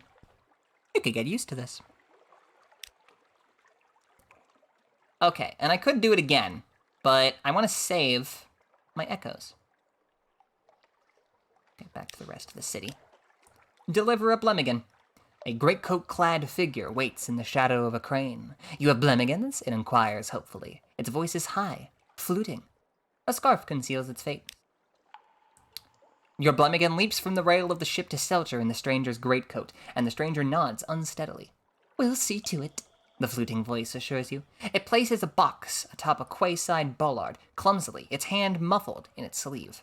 Then it's gone, leaving only an odor of marsh mud lingering in the air. What's in the box? This is what they call prisoners' honey, wrung by the lamplighter bee from the exile's rose. I wonder who made up all these names, remarks able Seaman Carget. Someone who has read a sight too many books, I'm thinking. Can I sell that? Sure, I can sell that. I can! Nice little tidy 20 echoes. Okay, I also have port reports for you. Gators Mourn. Abbey Rock. The Cuman Canal. The Utter Shroom. You spent time in Mycelia? Terrible, dear me, I am most terribly sorry. It was fine. We've been to Demo's Gate. Indeed. And then Port Carnelian. You know, I wonder whether the place was a good idea. I didn't say that. Alright, so now we have 10 fuel. Good. Didn't the Utter Shroom lot want some of that honey? They wanted to trade it for more Blemigans, which... I'm good for now. Okay, so we have 21 spaces of cargo left. Let's just go ahead and just buy the fuel that is strictly necessary.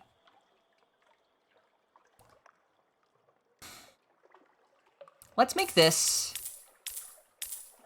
28 and 10. Yeah, let's do that. Imagine not wanting more Blemigans. What a nerd. Listen, I have to keep my priorities straight. Okay, so with all of that, is all of that said and done? Let's visit the Rose Market, see if there's anything. Oh, there is someone purchasing live specimens, but I am afraid I will be holding on to that one. That one's for me. The Genial Magician. Perhaps I could do your engine some good. No, I'm quite the engineer. Difficult to credit, isn't it? But here are my references. Okay, we do, once again, already have an engineer. Increases veils and mirrors. Nah, perhaps not. Maybe later I'll gather up a whole bunch more officers, but for now I have my crew, and my crew is all I need. Oh, a little present from the scholar. Even so, very helpful. I wanted to give you a bottle something for your next voyage. I bottled it myself. And we've gained 2 supply. Damn it! It's supplies. Fuck. Damn it! I should have figured.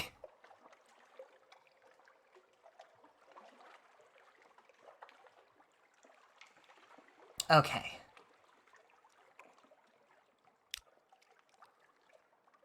Okay, I think with that, let us be off.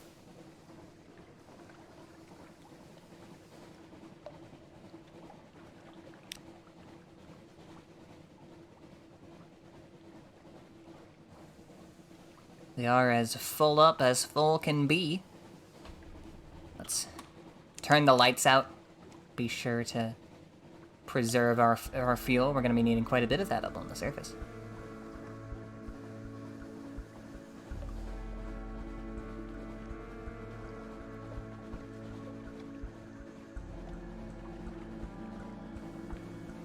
I didn't repair my ship, but it's only at 10, and the repairs are infinitely more efficient if you're doing it, like, if you're doing it when you're more damaged. So, oh Jesus, this thing is fast. Well, might as well. Okay, well.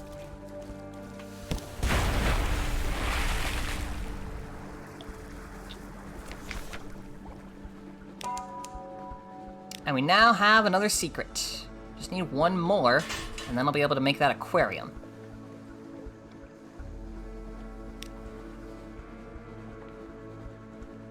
Okay, yeah, let's maybe keep the light on while we're rolling. Well, we don't have to roll through the fog bank.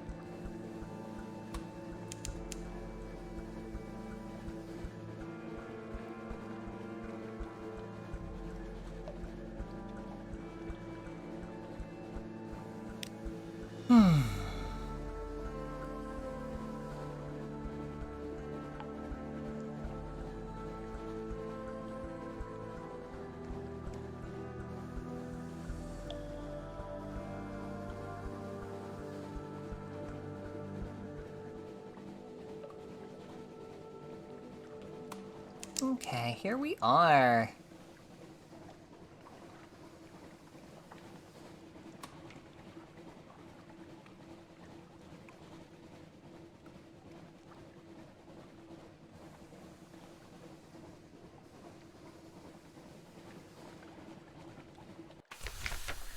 Alright, travel to the surface. The sun is dangerous to Neath dwellers like your crew, but the surface has its temptations. Let's gather information for report first. Alright. The engineers of the canal took advantage of existing caves and passages where they could. In ancient times, there was a passage to the underworld, they say. But still, the labor must have been staggering. The story goes that the masters of the bazaar lent their arts and allies to the task, but the surface nations played down the fact. Certainly, some of the tunnels look blasted or tunneled, others look dissolved. Stone pigs, a stoker whispers. Stone pigs.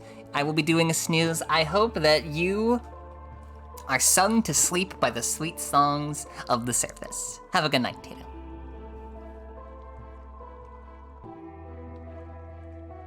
Okay, so we've lost. Okay, so I'm guessing, what I'm guessing here is that it probably costs 10 fuel and 10 supplies to go either way. Oh, I don't know if I'm gonna have enough fuel to get back to London. The canal emerges in a little lake called Avernus. A warm breeze ruffles blue waters. You and your crew shelter like vampires from the light, with awnings, curtains, broad-brimmed hats. Poplar. Birdsong. The warmth of the Campanian sun. You will need 10 fuel and 2 supplies to return below. If you are inefficient, you will be trapped here from the surface. The very last stretch of the canal runs overland to the bay by Becoli. Then it's an easy run down the Tyrrhenian coast into Naples. In the vast expanse of the surface, without familiar echoes, your engine sounds strangely quiet. Your crew watches the white-walled farmhouses slip by. I could live there, one muses. Over there, grow olives or something. Raise a family. Ooh, I come over a bit funny. Just going to sit down a moment. He collapses to the deck. His eyes roll back in his head, and the last, long, sighing breath goes out of him. The surface is restful, but your crew may die here. The longer you spend up here, the more may die. This includes you.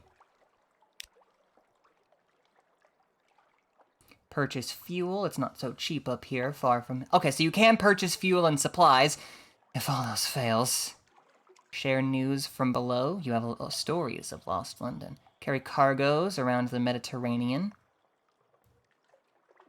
If you're lucky, you might just return to Avernus. Okay. Spend time ashore. Buy a train ticket to Vienna. Parabola linen crumbles in sunlight. The mushroom wines of the Neath are not kindly received in wine shops of Italy and France. Prisoner's honey loses all its virtue. But in the coffee houses of Vienna, dark drop Taylor was right. The beans is the new sensation. It's not so very far by train. You could travel by night. Rome, Florence, Venice. The sleeping countryside curls around you under the night sky, so like and so unlike the neath. At Udine, things go wrong. You cut through Slovenia. Vienna, the station alive with soot and shouting. The station officials with their whistles and their official brass buttons. The capital of the dual monarchy has seen better days. The palaces still glitter, but the mood is uneasy. Every third wall seems daubed with graffiti, only rarely in German. Unity or death, and remember London, and the liberation of night. Radical elements have taken to smashing the gas lamps with flung stones. At least that means it's decently dark at night. Take supplies below to London for the cause of revolution. Huh, okay.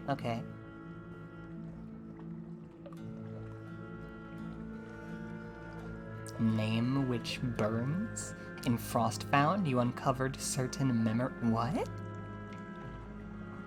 Okay. Weird. The proud and glittering Café Furstel has long been a center of intellectual life, but its coffee has deteriorated in quality. Offer a sample to the melancholic proprietor. Ah, the proprietor's sorrowful expression vanishes. His eyebrows bristle. Even his ears seem to prick up. My friend, this is extraordinary. What flavors do I detect? Cinnamon? Jasmine? Is that bat guano? The vitality of this substance, the energy! His enthusiasm dissipates abruptly. Yes, I suppose it will do. I'll pay you 80 kronen, whatever that is in your peculiar subterranean currency, for every sack you bring me. Perhaps it will do this poor old place some good. Anything's possible, I suppose. 80! 80 per! Damn.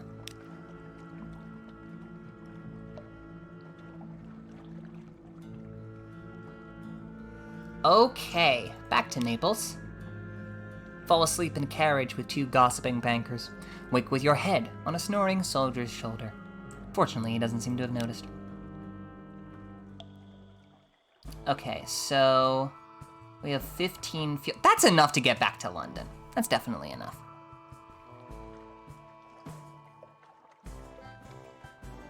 It's time to go home. You cannot survive the sunlight forever. Indeed. The bloody glory of a new sunset. Gulls crying above the foreland. The Sirocco rising, smudging the smoke of your engines across a sky of dusty rose. Have you survived another day? Fill your mirror catch box. Open it wide. Let it bask in the sunlight until its baffles and convolutions brim with sun. Okay, the sky is blue hot metal. Cicadas buzz like a headache. This is no place for an honest sailor. Okay, and now we have 4 supplies. Or fuel, rather. That shit is super cheap in the Iron Republic. And supplies are super cheap in Port Carnelian. I have an idea, chat.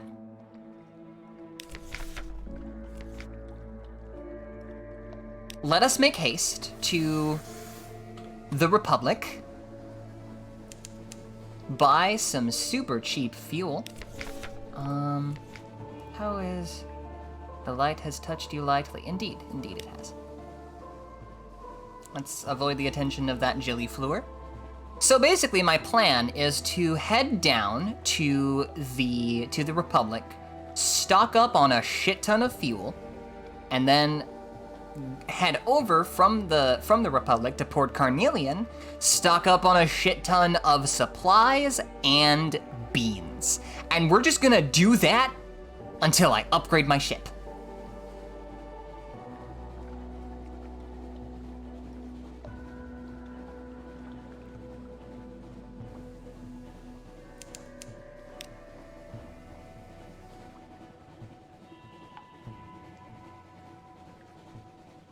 Okay, so you need 22 supplies, in essence.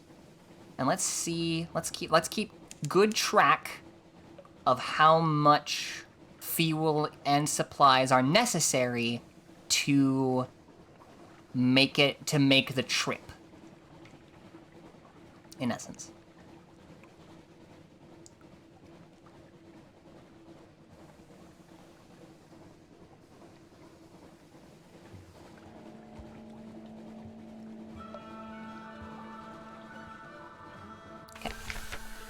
Back to the shops. Okay, so we need 22 fuel for the full journey. And then, we managed to get here on only 1 barrel of fuel. Let's just go ahead.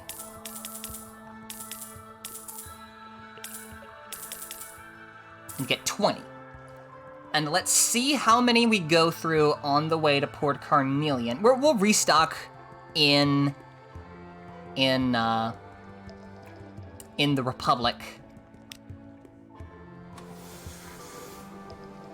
on the way. So we started this. Okay. Let's switch off the lights. That's fine.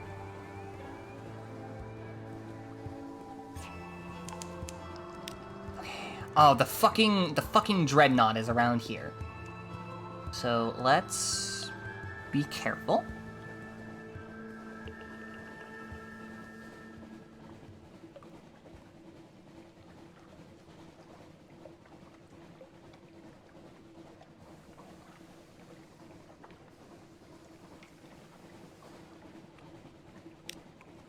Yes, that's a good path.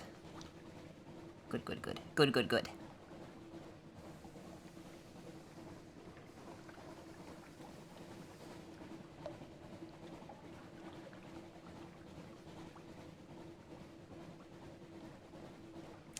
Oh. That's what is that? What is that? Doesn't look great, whatever it is, so I'm just gonna...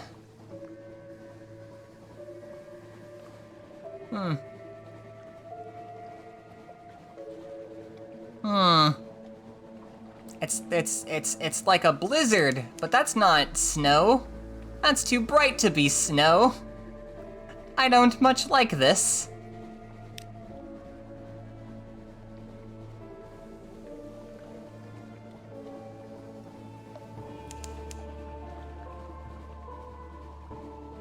Oh, Christ. Oh, what is that? Oh, what are you? Oh, I don't much like you at all. Oh, such beasts. They are most unkind.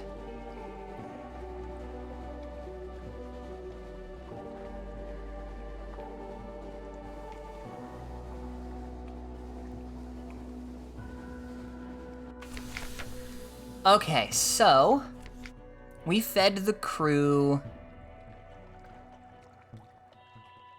twice. So we only need 4 supplies total. Let's get back up to 8. And then fill up on beans. 12. This will make us a tidy profit of 40 beans each times 12. That's 480 echoes profit.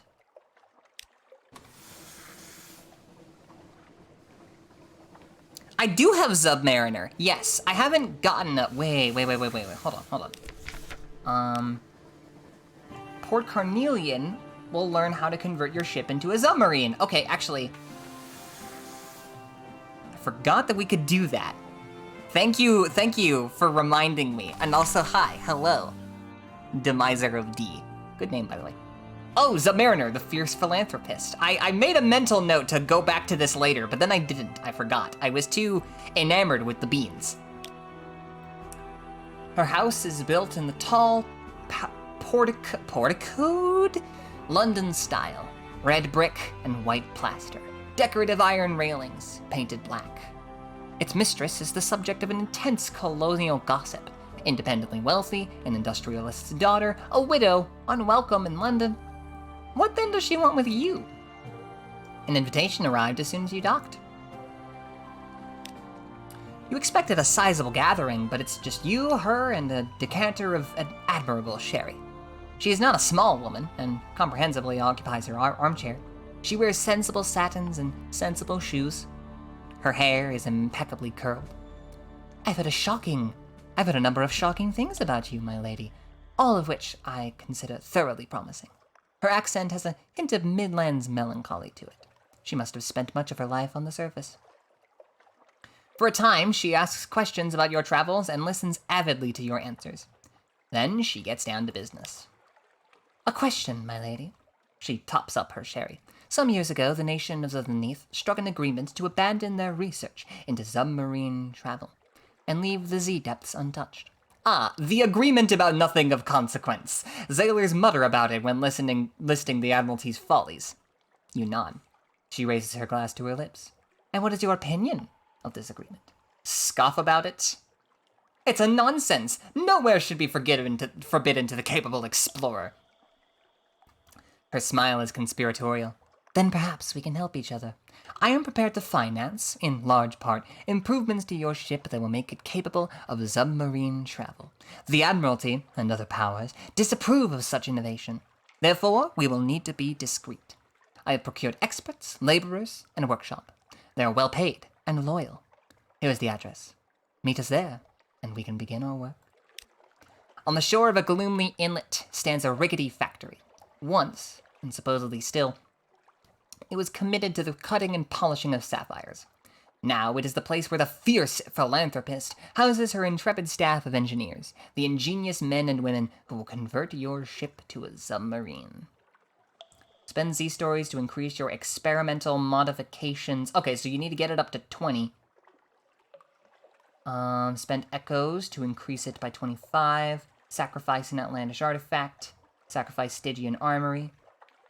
Sacrifice an extraordinary implication. Okay. Well, let's contribute nautical know-how. A gaunt engineer listens, critically. He jots, then crosses out. He doubts, then quibbles. The fierce philanthropist is forced to clear her throat. The engineer makes minuscule, but critical, adjustments to his calculations. Okay. Cool. I do have enough money to bankroll the rest of Phase 1, but we can worry about that later. We've got beans to sell in the meantime.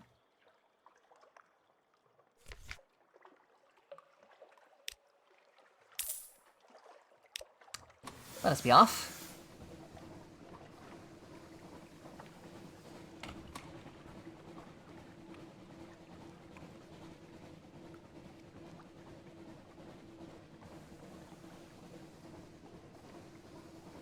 Don't know what that thing is.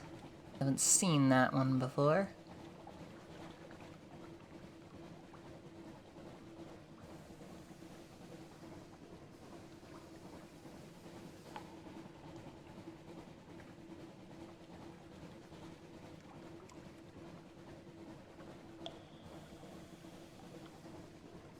Oh wait, I have realized a problem.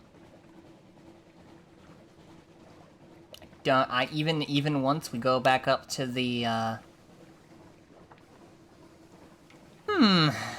Okay, well. We'll worry about that when we get there.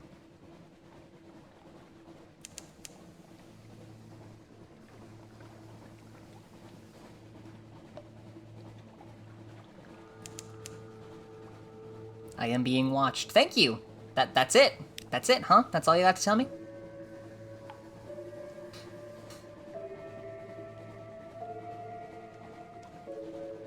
Okay, so what needs to happen is I need to throw a bunch of my supplies overboard, which sucks ass, but, you know.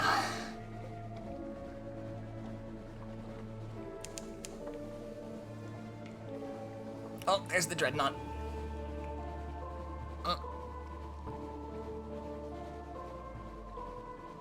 Soon, motherfucker.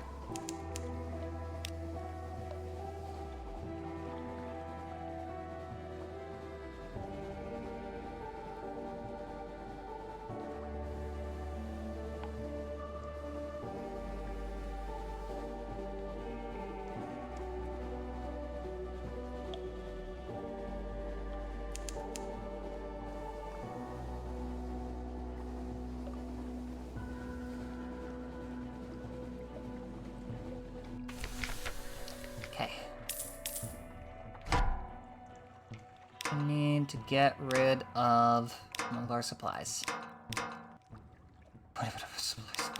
We actually need to get... No, we can't...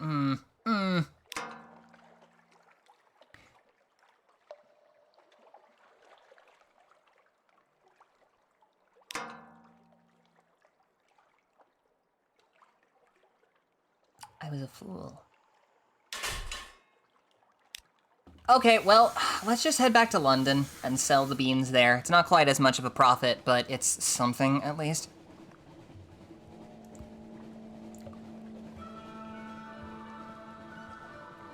And I can handle bean trading another time. Maybe that's another thing that I'll do off-stream.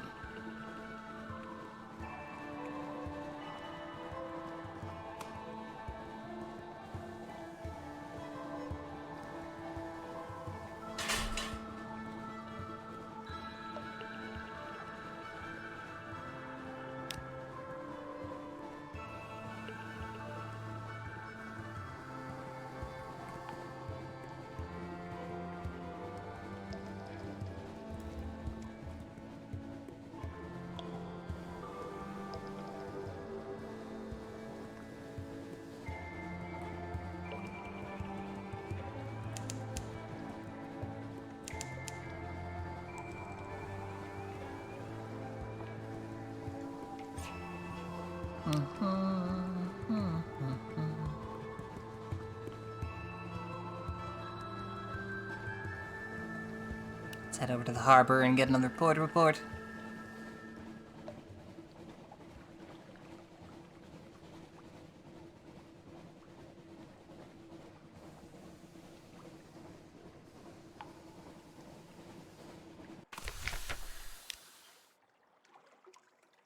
Oh, I already got a port report, haha. I am a fool.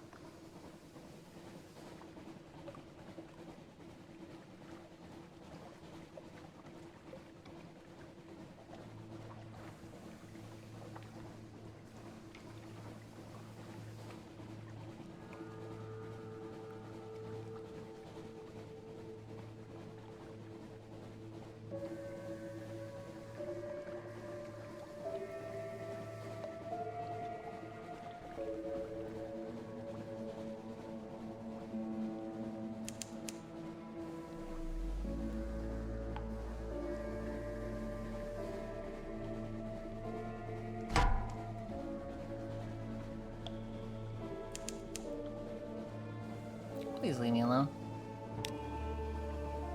I do not much care for you. Okay, well, we're just gonna be doing this now. Alright, okay.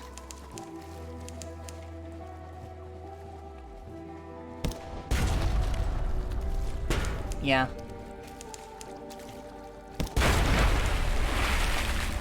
Okay.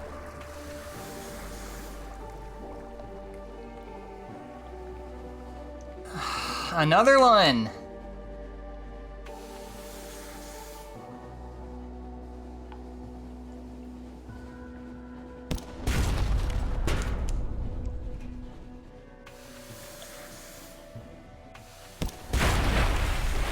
On the bright side, that gives us more fragments in the hopes of scoring that. Gain another 222 fragments to gain a secret.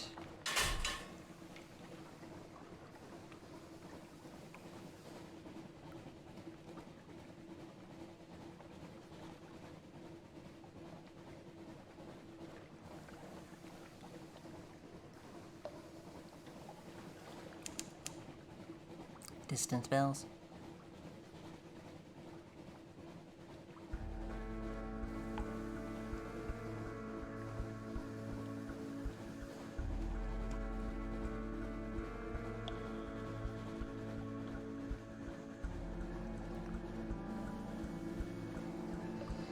Okay, we return to London once more.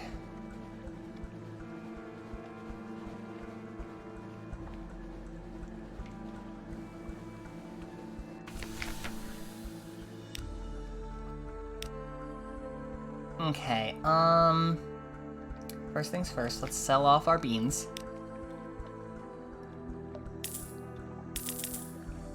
Okay.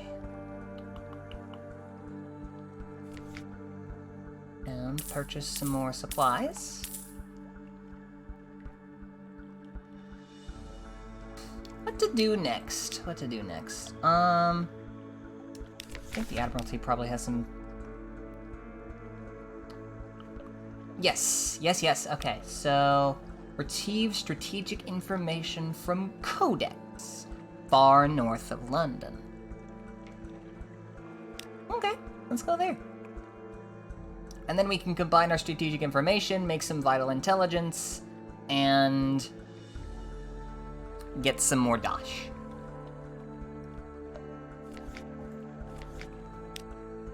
Okay, this guy. Our current deck weapon sells for 100. Whereas, and this deck weapon can be bought for 900. It has significantly more damage. A whole 6 more damage. Feels like it could be significant. Okay, let us indeed head for the north, because I think through exploring, I'll be able to get another secret and then head back down here and get that aquarium.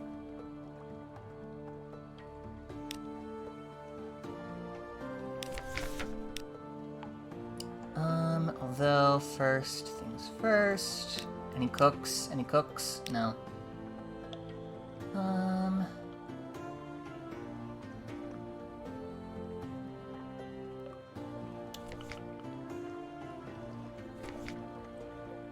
Okay, I think we're good.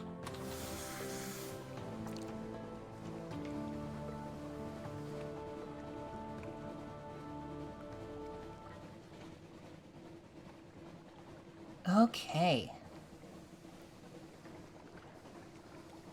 Terra 29, yeah, that's good. That's fine. Because the problem is that I feel like in order for the beans to be at their most useful, you need to have a bigger hold. And the problem is that even the Corvette that you can upgrade into doesn't have a bigger hold. So maybe I actually think that after we go up here and handle this business at Codex, maybe we actually go back down to Port Carnelian and do what we can to get a submarine. Perhaps that will offer up more... Oh, I can kill this!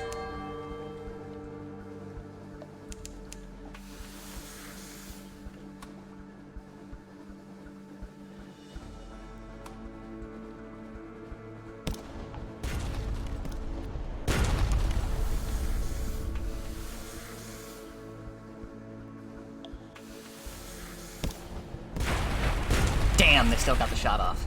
Okay. Was that worth it? I don't know, but... A cache of curiosities. Oh, a bolt of spider silk. Good. Okay.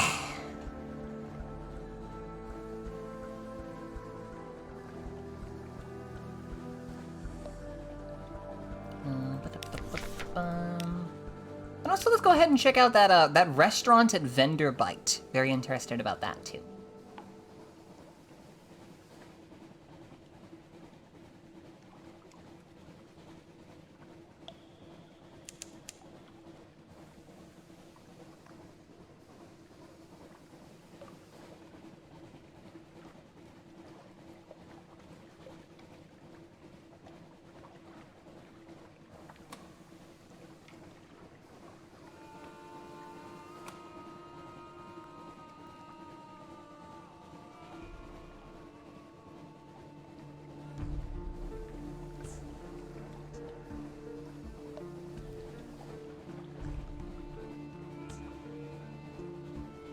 Okay.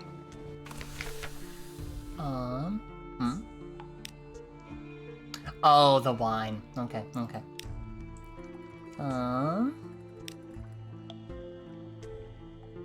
Visit a certain little restaurant. It's a cramped little place, but much better lit than most of the places in the Toon colonies.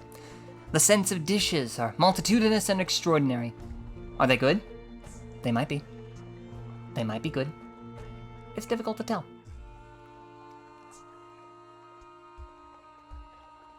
Oh, recruit the bandaged poissonneur.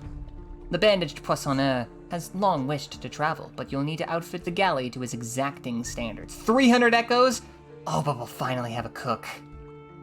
Oh, let's go for it. Ah, my captain, the things we will catch, that we will consume, that we will experience. We will discover the seventh sensation, you and I. The taste that one tastes with the heart. You there, sailor, careful with the braising alembic. It's worth more than your wretched soul. Excellent. He has an ambition for fish. A great ambition.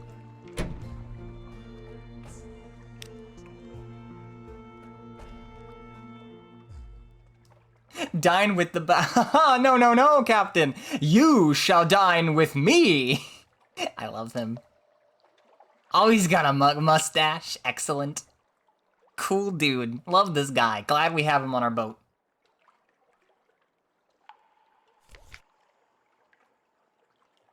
Okay. Let us continue on to the north. To the north, to the north. Always, always to the north.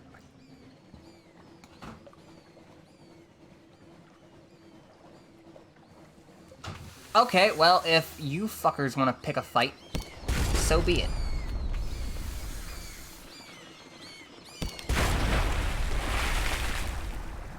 Go ahead and get that terror drop.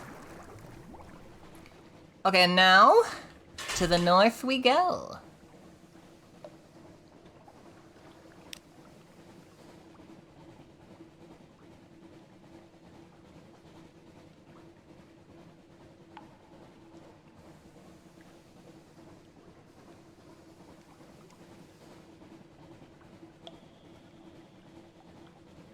Oh, I smell something good coming from the kitchen.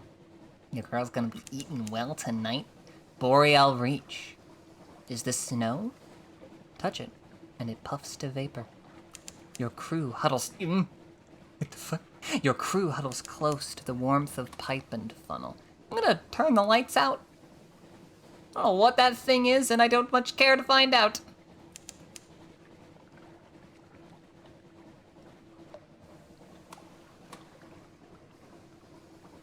Sensor's Arch. Ooh.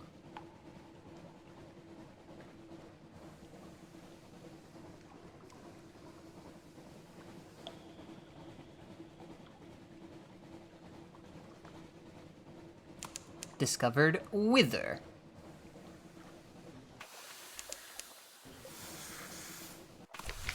A chilly city beside a waste of salt. Behind the great arch over the bay, the pale wastes stretch, white and silent as the face of the moon. From here, you might almost imagine they were like snow. North of the city, the salt pools fizz with unlikely color. Gather intelligence. The citizens of Wither enjoy questions, so much so that they can always answer a question with another question. This can make intelligence gathering frustrating. Are you asking for any particular reason? At what time of day? Is that your hat? Might it be 6? It could be 6. Eventually, you cobble enough implication and supposition to compose a report. Okay. Excellent, excellent. Let us move along. The Odinson Straits. Switch the lights off.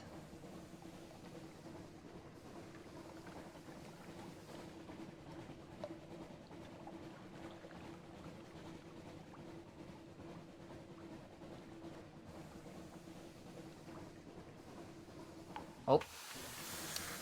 The map just ceases to be that way. We are not where we need to be. Where is where we need to be? Where is Codex? Is it over here? Is it in this little pocket? Perhaps. Perhaps. Let us back up. I'm not going up there.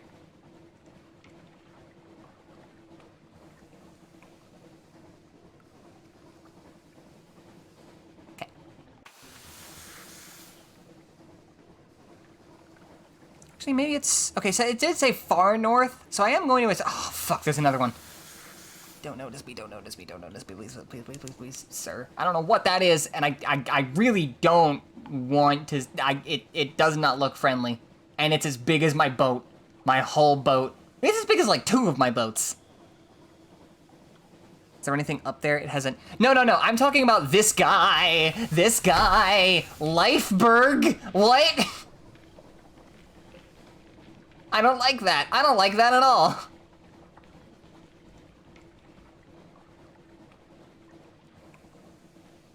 Also, it's got 400 health, so, no thanks. Okay, we found Codex. Okay. I'm just a girl out in the wide world. Codex, a desperate cave full of mute exiles, and an inexplicable colony of shivering, bad-tempered monkeys. Oh, okay. Well, I don't have submarine. I don't have a submarine. I should definitely get a submarine. Strategic information for the Admiralty. Make a pass sign to a mute exile. She hands you an oilskin pouch. 9 fool's caps sheets of beautifully written cipher gathered from who knows what corners of the Untersee. You look up. She points across the water towards the distant lights of Withertown. She shakes her head. No home for her there. Not now. She points to your ship and raises her eyebrows.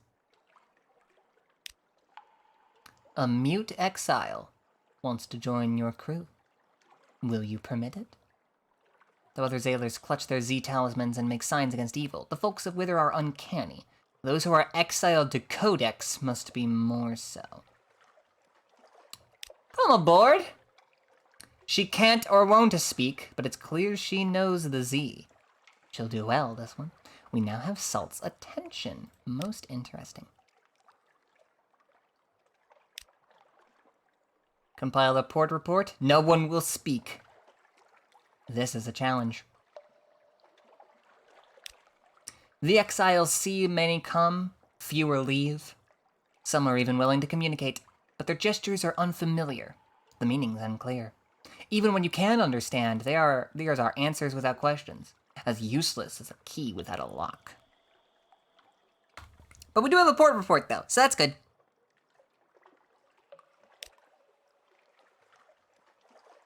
Okay. Delightful, delightful. You know what, we have some extra fuel and some extra time. Let's sail along the northern coast. See what there is to see across the Z. Oh, there's writing on it. Oh, that's cool. If I see another Lifeberg, I don't know what I'm gonna do, but it's gonna be bad, but... Frost found, vast and chilly. A fortress sieged by questions, answers, and riddles. Oh, look at that. Oh, look at it. Splendid.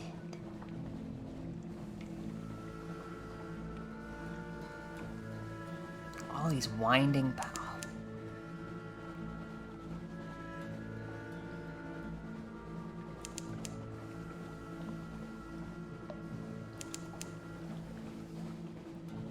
What is this?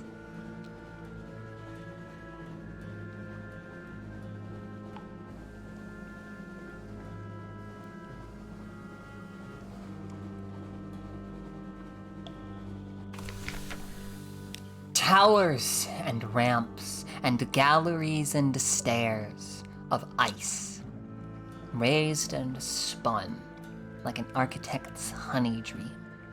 No spider ever wove so complex a web. The towers are utterly pristine, untouched by human life, but a pitiable encampment squats by the dock. Enter Frost found a long flight of stairs rises glistening to a sheer tower.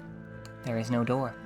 Your reflection hangs in the cloudy ice. You cannot enter Frostfound if your terror is greater than 20, and you should not enter Frostfound without a good reason. Also, I need to have mirrors 50, which I do not have.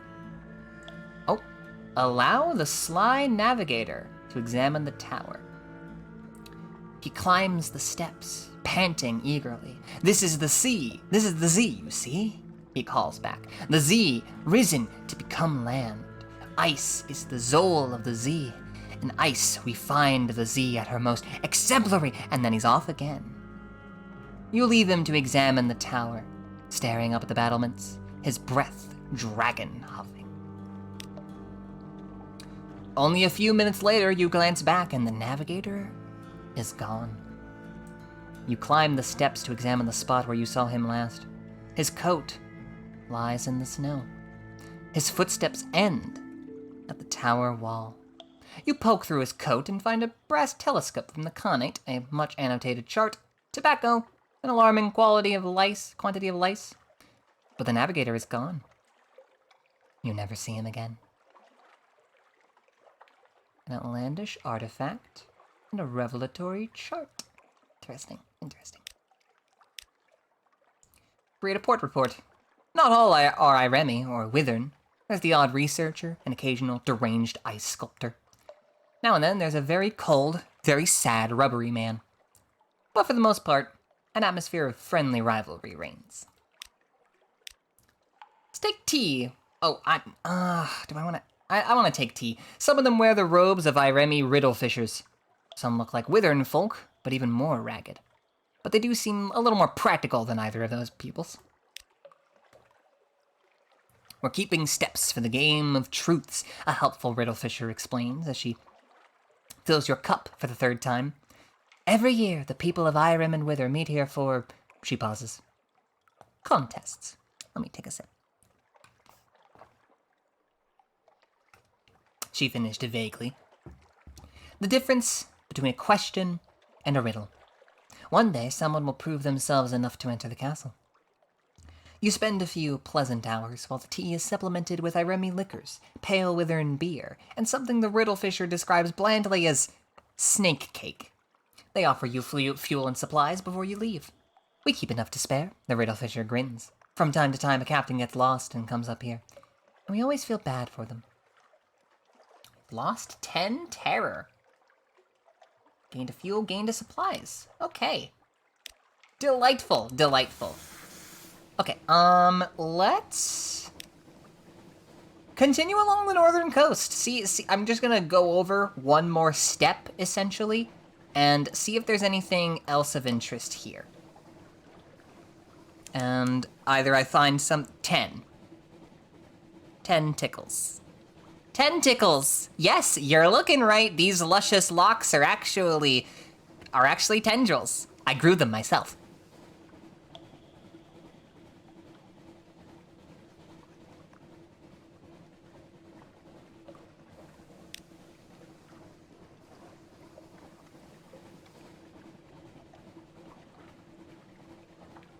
Oh, there's a blizzard up ahead.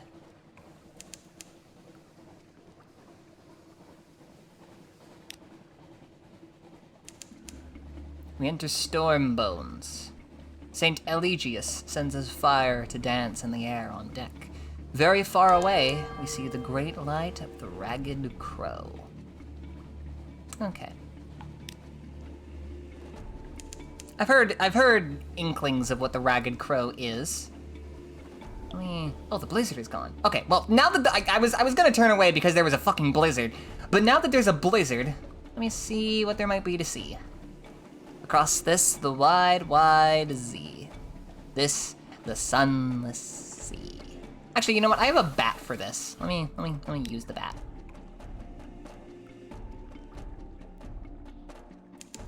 There's something underwater some distance to the northeast. Well, it's not very helpful. Let's maybe start heading back.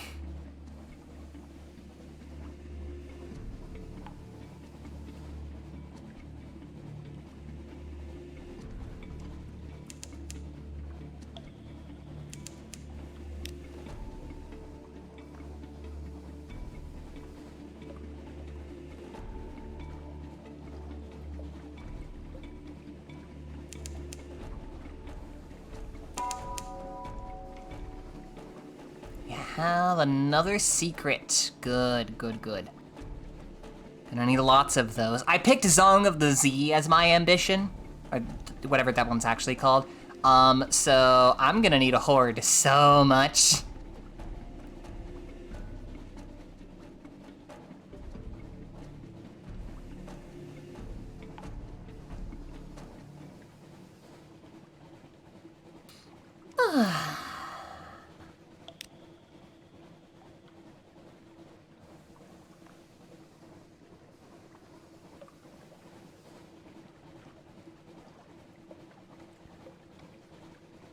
Oh, that's a pirate.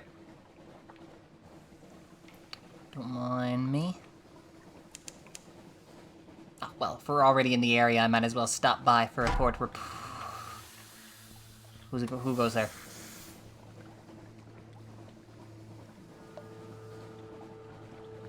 Who goes there? I guess none go there? Alright.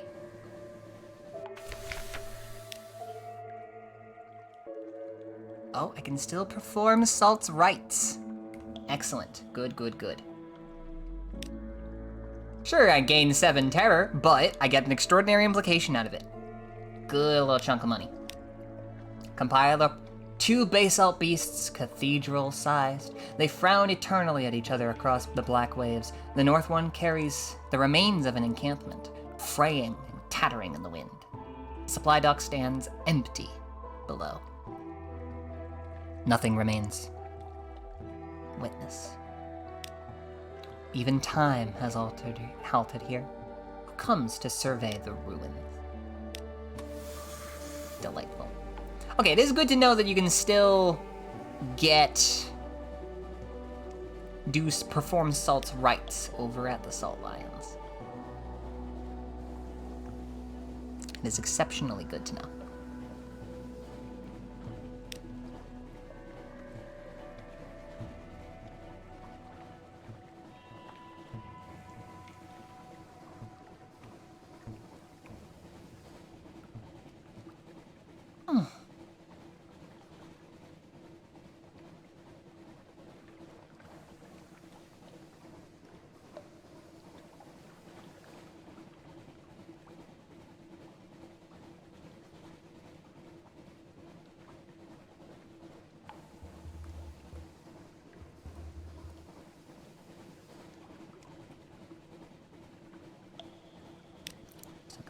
Isn't it?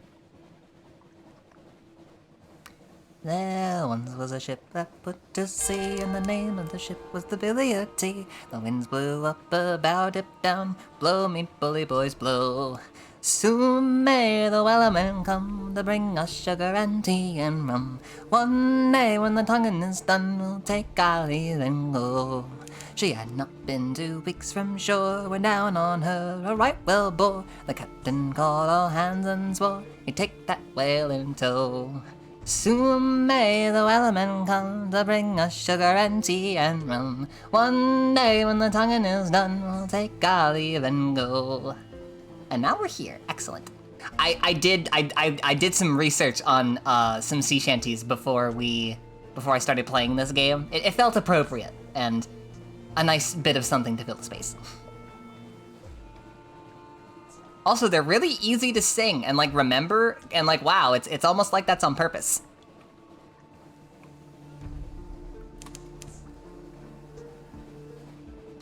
Okay, we return to London once again. Good. Oh, the revenue men. Okay, well. Okay. First things first, let us head to our lodgings.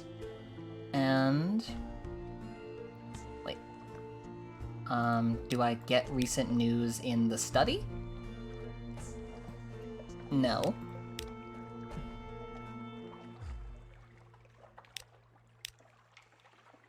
Where do I get recent news from now? Do I already have it? Is that the thing? Oh, I already have it. Okay. Alright, so let us pass off this extraordinary implication. to the Alarming Scholar for a nice little 250 echoes. Good, good. And then head to the Admiral to... Oh, wait. Actually, no, wait. Head to the Admiral to... Oh. Speak to our agent that... Oh, the next one is to receive strategic information from the Chapel of Lights. Oh, okay, so now... can use this. Combine it with a memory of distant shores. I have 3 of them. Vital intelligence. Pass that off to the Admiral. I'm glad you brought this to me. I have a colleague of sorts, a diplomat, so-called. I will tell you because I trust you. This diplomat will pay better, but I will put the information to better use. He leans forward. There are powers in this world I cannot speak of. There are affairs in the Navy I am not proud of. Bring me more information on this, and we can set matters right. 350 echoes. Increased supremacy London, and gained an Admiralty's favor. Also, there's this thing that popped up, but we'll get to that later. Submit a revelatory chart for another tidy 250 echoes. And then all the port reports. I refuse to ask any questions. I don't want to give them the satisfaction. Canal. Is it as beautiful as they say? I doubt it. Poets are notorious liars, but liars make bad poets. A paradox, isn't it? Never mind, your report. Okay. Codex. Exiled for giving answers. That's Wither for you. Salt Lions. Okay. No, I don't have anything else for you.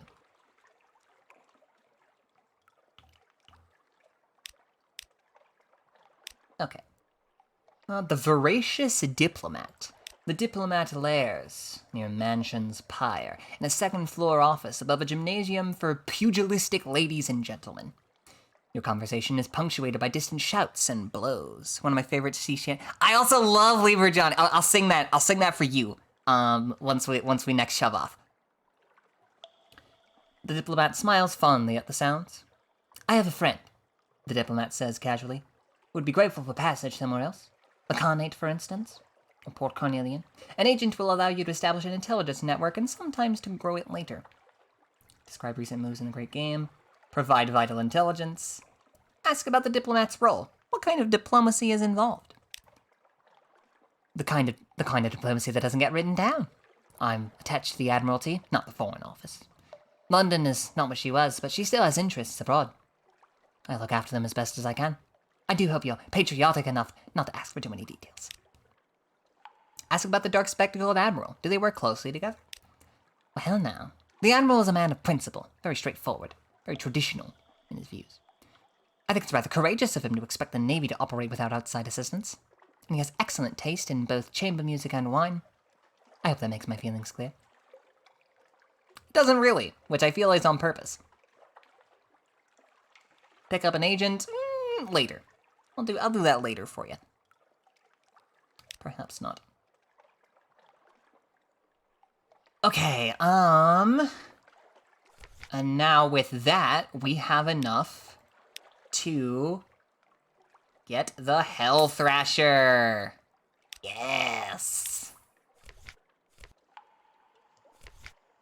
Slap that bad boy on there. Okay, and then we're heading over to our lodgings, visit my private study, and create a serene aquarium. Watch this Ichthid enigma traverse the tank. Its motions are subtle and elegant. They induce tranquility. Perhaps, too, they reveal divinatory truths. I have gained 7 mirrors and now have a serene aquarium. Also lost its supplies, but that's fine. So now, if we go to our hold, look how it glides. Like moonlight. Now at 54 mirrors. Love to see that.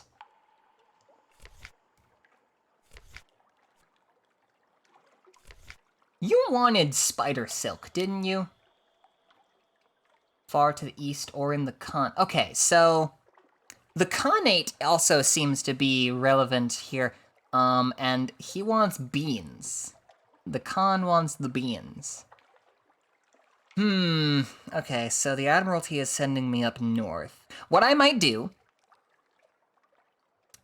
is I might head down to Port Carnelian, restock on supplies, and then, well, actually, no. I'm gonna go down to, actually, how much fuel do I have? 9 fuel? Okay.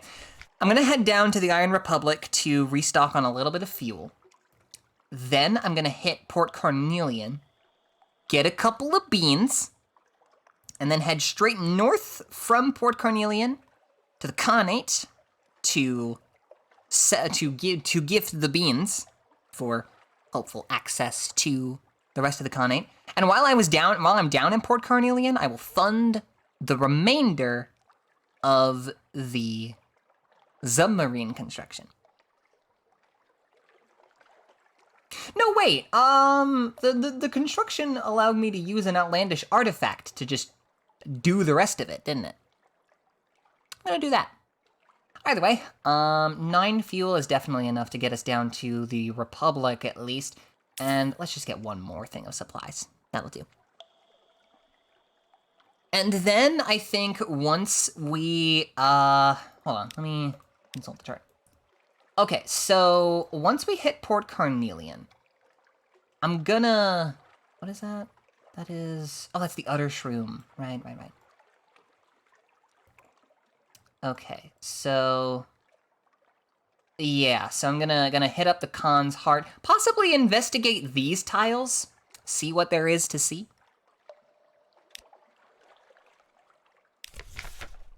Okay, it's gonna be a grand adventure. And I don't know if there's enough room for this silk in it. So let's maybe just sell that off for now, and we can sell it back to the venturer as at a profit later, regardless. Okay. I think we're ready to shove off. No, we're not. My terror is getting there. So, what I'm actually gonna do is gonna head back. No, actually. I'm gonna go to that lightship that's over there, deliver the recent news from London, to reduce my terror a little bit. Then, I'm gonna head back over to London, spend some echoes to reduce my terror, get more recent news, and then on my way down to Port Carnelian / the Iron Republic, hit up the lightship again, reduce the terror even more. I'm developing strategies. That's the thing with this game. If you just kind of sail around not knowing what you're doing, like, it is fun, but also it's one of the best ways to get you fucking killed. And that's why my first time playing this game didn't go so well. Okay. Speak to the crew. Yes. Theoretically, I could just go back and forth between London and the ship and just remove all of my terror. But I don't feel like it.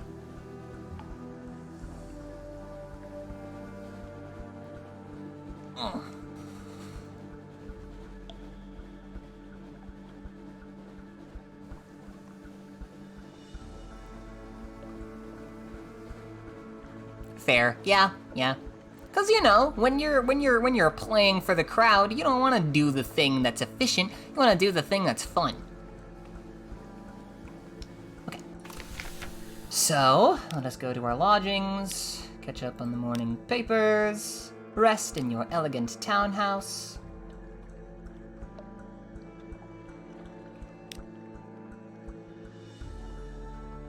Perhaps not. Let's also carouse at Wolfstack Docks. Drop some more terror. Excellent. Okay, good.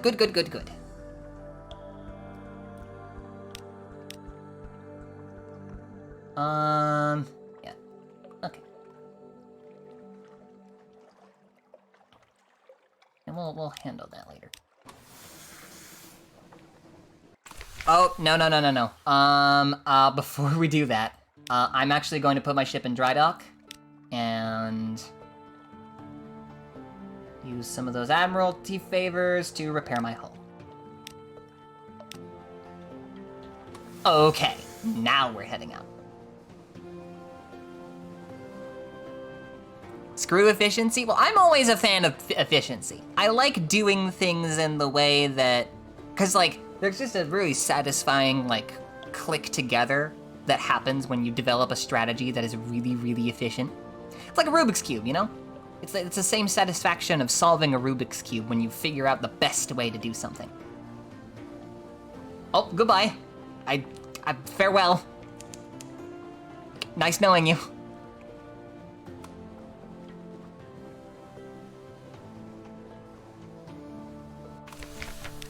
Okay.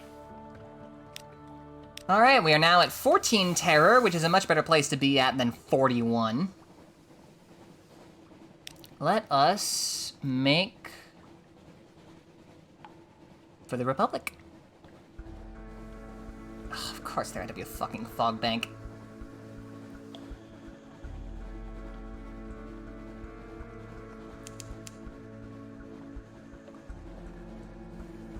And this way, well, actually, there are normally crabs when I cut through the west, but should be fine, should be fine. We cleared out the crabs recently.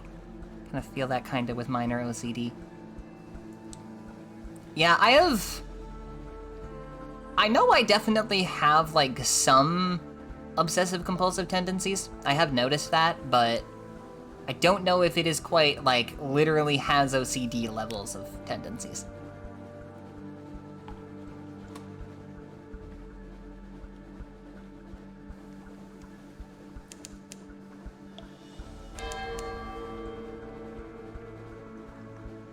Crab.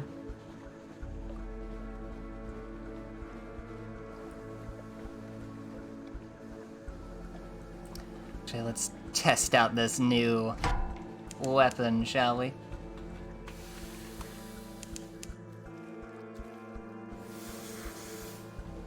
Oh, it has a much bigger range, too.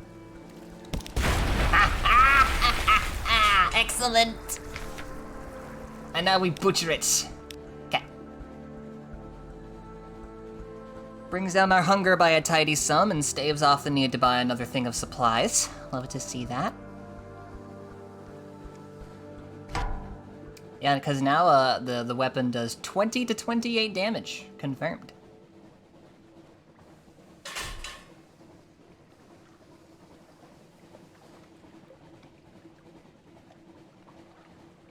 Let's go ahead and stop by the harbor for another port report.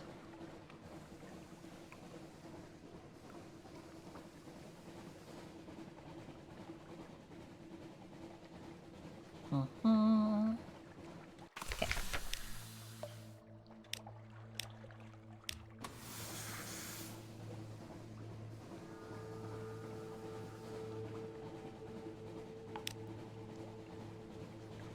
And to the Republic we go once more. I'm not gonna bother with the Jilly Floor for now.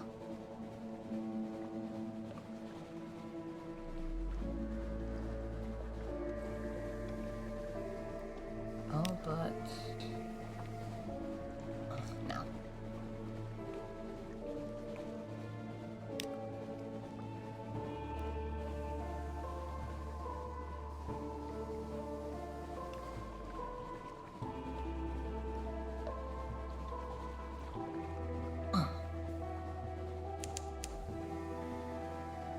Do I actually have enough echoes to do... Okay, I do have enough echoes to do all the things I wanted to do.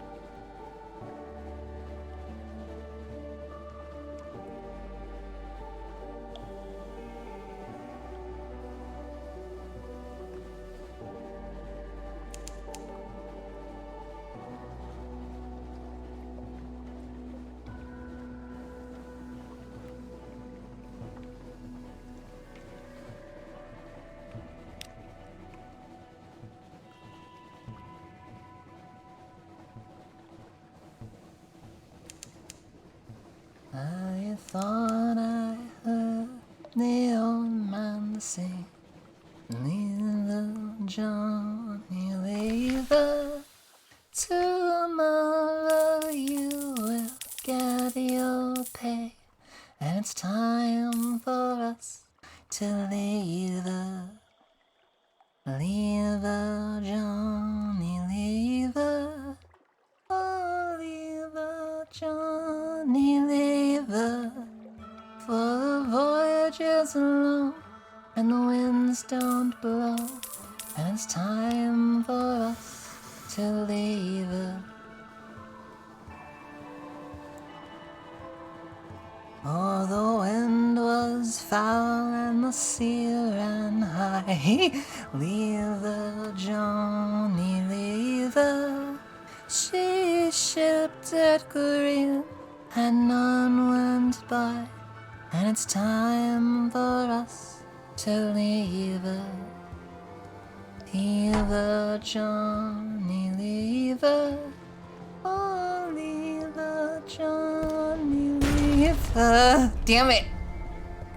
I'm singing here!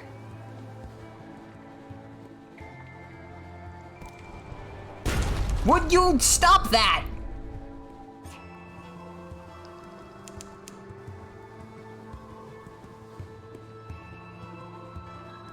Thank you! Christ.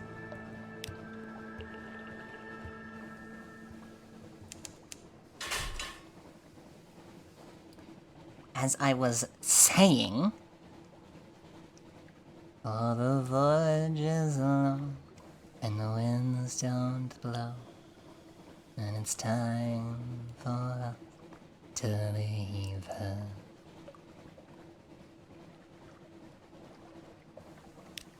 Okay.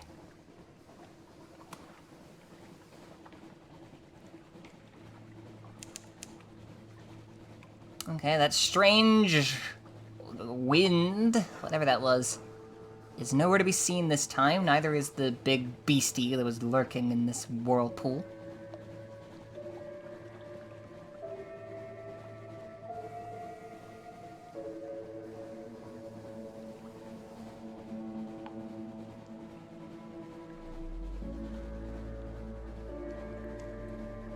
Those beasties, though, those beasties are still there. Oh, I should have taken the spy. I should have done that. Damn it. Okay, well. Let's call it a room above a bookshop this time. The diplomats of the Khanate were expelled from Port Carnelian following the Galatea incident. Only one remains behind. Not in any official capacity, you understand. Rested my head and got a good lullaby out of that. Aww, good. No, I'm retired now, he tells you, cheerfully. His crockery is white as the moon and rimmed with gold. Over tea, he compliments sympathetically on the governor's difficulties. I feel for the man, I really do. And asks probing questions regarding your travels. You manage to squeeze in a few of your own. Oh, the Khan is very fond of sapphires. Blue is his favorite color. Now we load up on supplies. And then beans.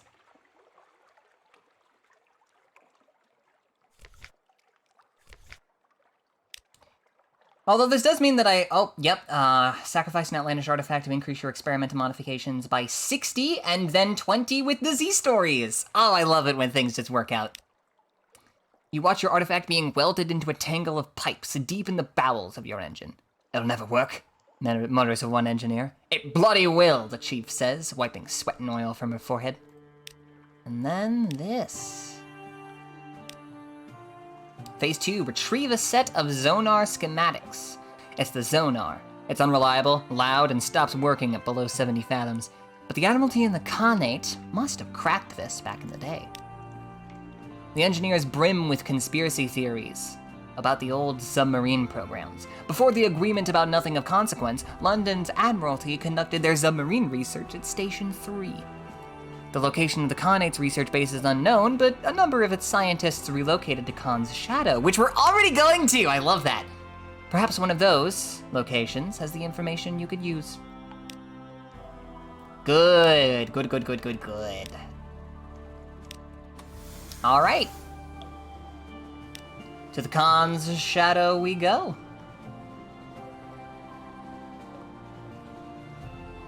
Don't mind us, friends.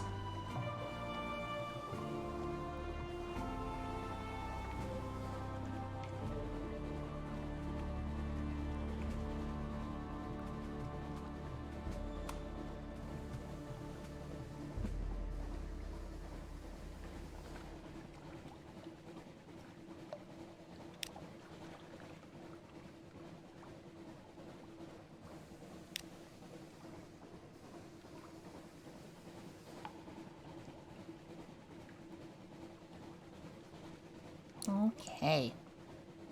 So let's head to the northeast, which of course is through another fucking fog bank. So my plan here is to go the long way around. I'm essentially going to, because I know what are in each of these little tiles, so I'm gonna go over one, sail east of the Utter Shroom, and hang out up there, and then go straight north to Khan's Shadow. So really, I should probably just head north here, save myself the trouble of this fog. Or east. I meant to say east, said north. My mind is on the north, on the north, even.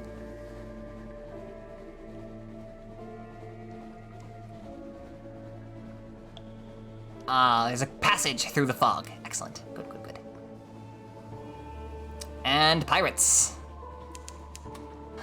Bloody course there are pirates.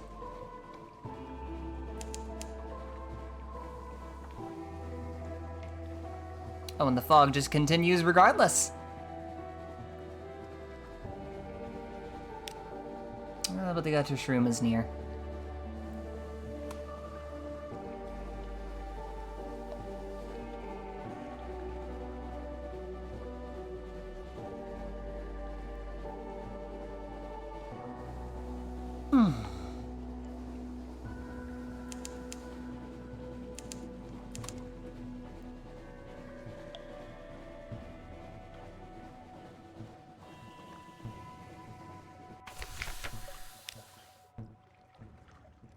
Okay, gather intelligence. No shops. And that's all I believe is needed. More pirates.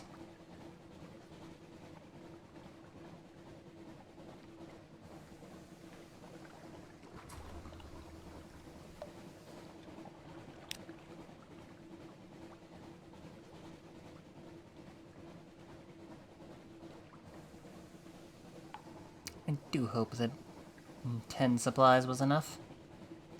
I trust it is.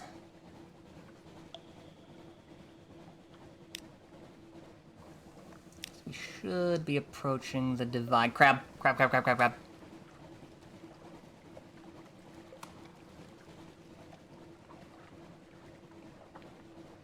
Okay. Haven't seen this game yet. Welcome to Sunless Sea. A game of gothic horror, exploration across a deep, dark, eldritch sea. And mushrooms. Lots of mushrooms down here. The Promised Sea. All through this place, the song of the drownies glides a shivering sweet along the wind. Also some of the best writing you've ever seen in your fucking life. Discovered Lorcan's Port. Kinda like Barotrauma. I haven't heard of Barotrauma. What is that? Discovered Fathom King's Hold. Ooh! Lorcan's Port. Named for that most enterprising of drownies. Phosphor cells burn green. Somewhere below, the king awaits. Oh, I need a Z story. Oh, this was where the former agent was. Anyway, like an iceberg, like a bizarre master's scheme, like the Neath itself, most of the hold is invisible. You see only a tiny portion of sculpted coral. The rest waits below the surface. The Fathom King's bone rooms and aquaria, his pearl snares and his dining chambers. Okay. Find the cheery man's former agent. You find him splashing in the shallows with other drownies. He's gone native. His skin is pale. His eyes are dead. His songs are beautiful. Horror game, don't think you like. This game is fucking spooky, all right? I'm actually like, I do enjoy horror, just conceptually. I love talking about it. I've never played a horror game, just cause like, I haven't found any horror games that I think really speak to me, so don't discount that yet.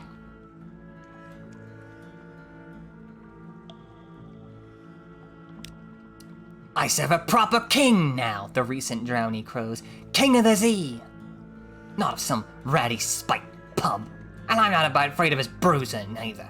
Already dead, ain't I? Sank to the bottom and swam back up. There's nothing he can do to me. He leans close. His breath smells of brine.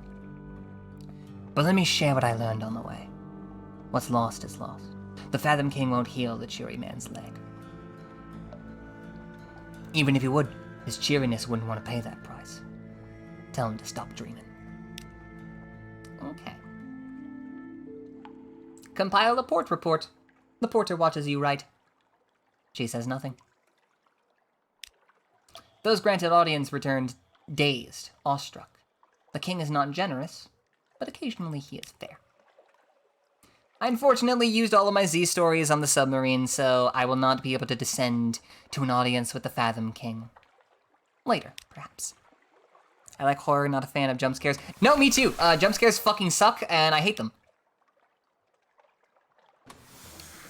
I do not want to be beaten over the head by anxiety and panic. I want to feel creeping dread edge its way into my soul. Oh, that's more pirates. Never mind. Nothing to see here, nothing to see here. Nothing to see at all. Gosh, why are you so fast?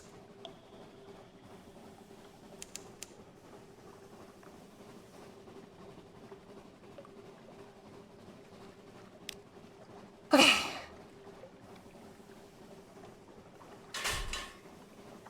Goodness me. Horror doesn't affect me anymore. That's fair. I'm also very inexperienced with horror games, which... Oh, we watch for the fungal pads in the Sea of Lilies. There is a prison here, guarded by not oracles. That's another fucking shark.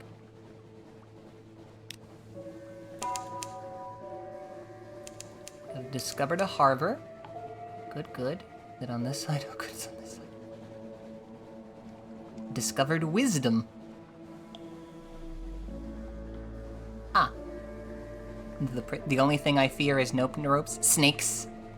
I am incredibly biased, I'm afraid. I love snakes. Love those little guys. Oh, look at this guy. Speaking of guys.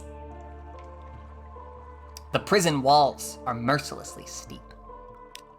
Nupmit built this place as a prison for the Khanate. Now it answers only to its governor, and its governor answers to no one. Change a secret for a prisoner. This is unlikely to be profitable unless you have someone specific in mind. Compile a port report. Watch the comings and goings. Ships from the Khanate are most common, but you see Kellanite vessels. Polythrium triremes with chained and sulky unfinished men. Corsairs disposing of their miscreants, even one furtive Iremi skiff. The wardens pay them well for their prisoners. Anything else to do? Rescue a prisoner? I would rather not. It's unlikely to be profitable unless you have someone specific in mind. I don't have anyone specific in mind, I'm afraid. I think that's all for me. Continue ever north, ever north, ever north, ever.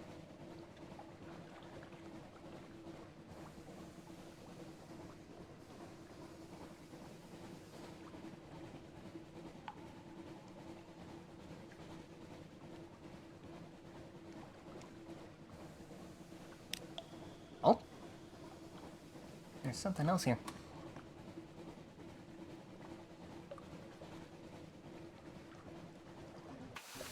Well, actually, I have a bat for this.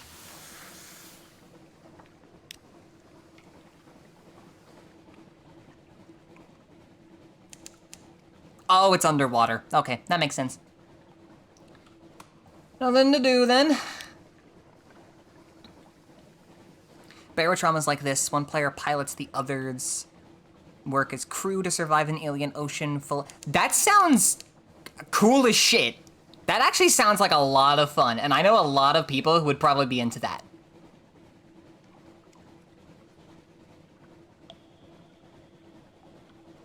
I will look into that. Thank you. Oh, hello. Christ.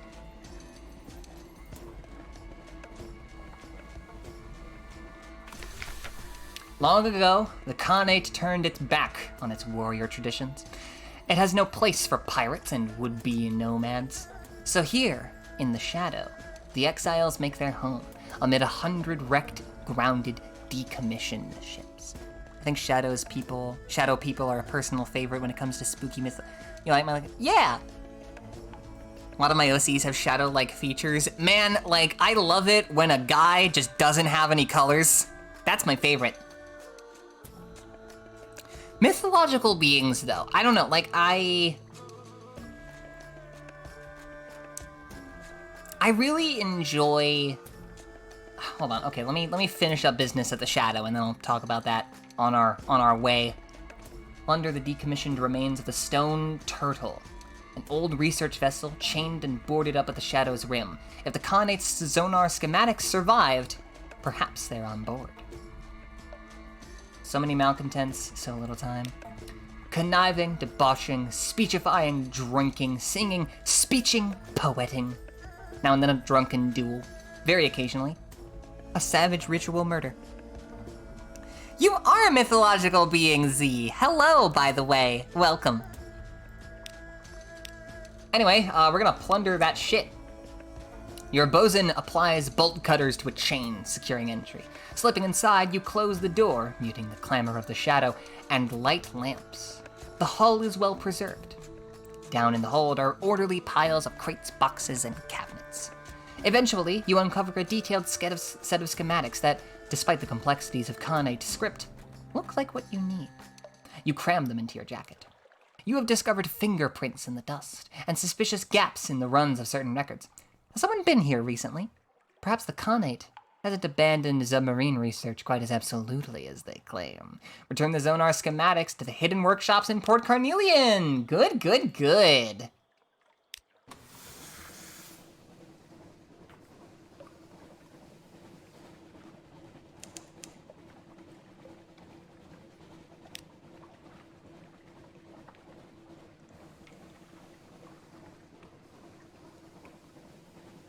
And over here, we have Khan's Heart.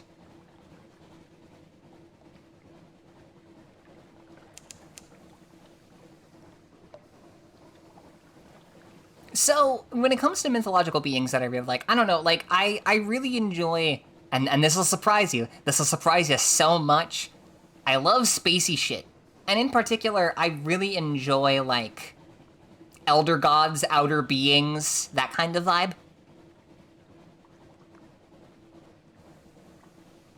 Just because, like, I don't know, like, when it comes to, like, in a horror capacity, when it comes to things that are spooky, I often find that the ambiguity that oftentimes comes with the territory of outer space, or just the outer realms as a vague concept, is what speaks to me a lot more than any, like, specific guy. If I know about a guy, then, like, that's kind of as far as that goes.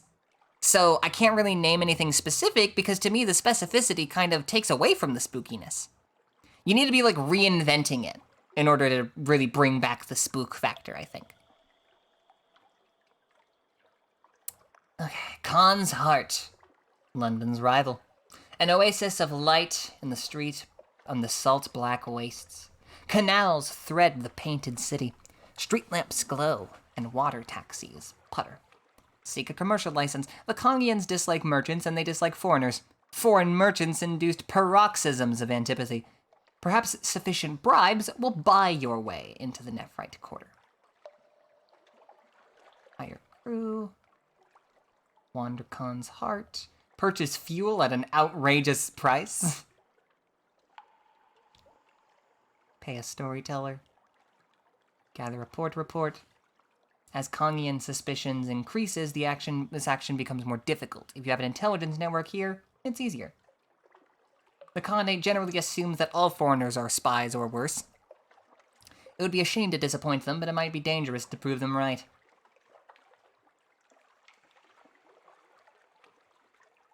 Okay, yeah, Salty Boy. Yeah, no, like, I haven't seen Alien yet. I really need to. But I love sci-fi horror. I love horror that is on a spaceship or on an alien planet or otherwise. Aliens are my favorite spooky beings in general. That's why I made myself one.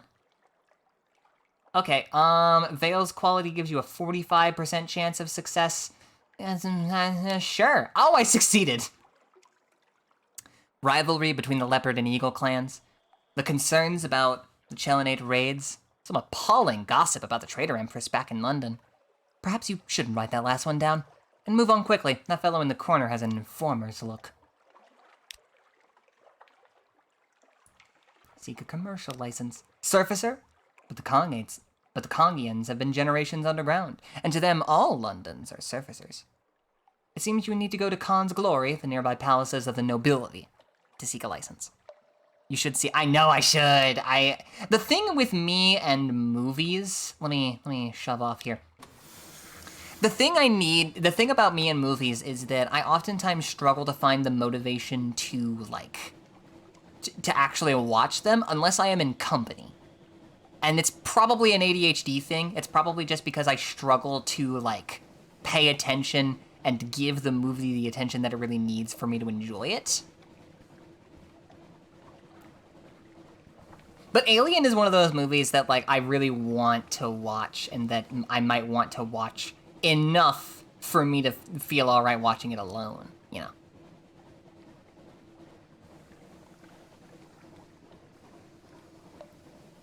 Okay. Back to Khan's Glory.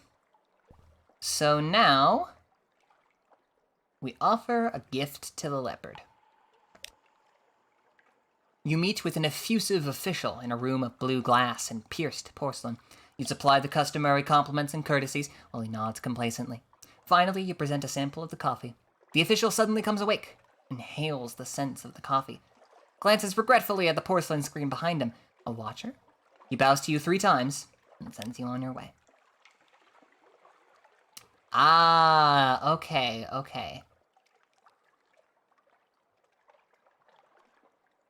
Got it. So I'm gonna need to deliver quite a few beans. No, yeah, it's probably an ADHD thing. Okay, that ship does not look friendly. Okay. Now, in addition to all of that business, we've also been asked by the Admiralty to gather strategic information in the Chapel of Lights to the northeast. Let's head up here and see if it is perhaps in this particular bit of the northeast. Our terror is getting quite high, but nothing to worry about.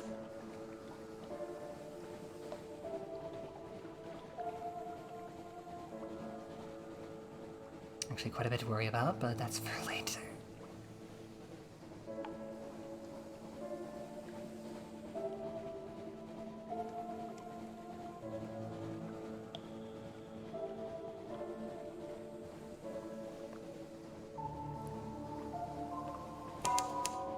Discovered Skylar's End. An electric shiver in the air. Storm is watching, the sailors would say. Discovered Nuncio! What have we here?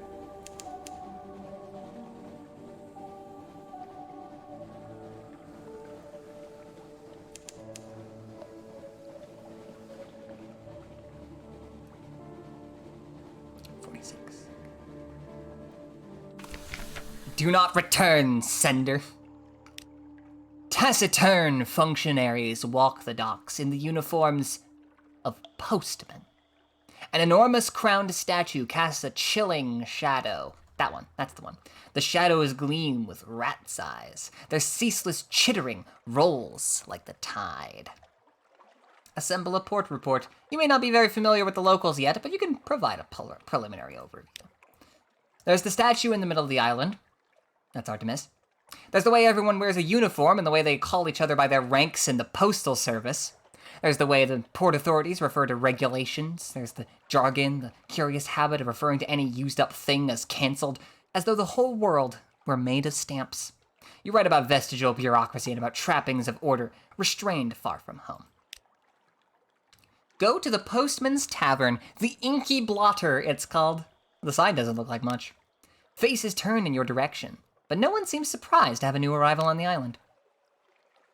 Lit by 2 roaring fires, one at either end of the room, the bartender is in postman's uniform, like almost all of the patrons. A noseless postal inspector called Blunt Thomas delivers the drinks, clears tables, and stacks the firewood.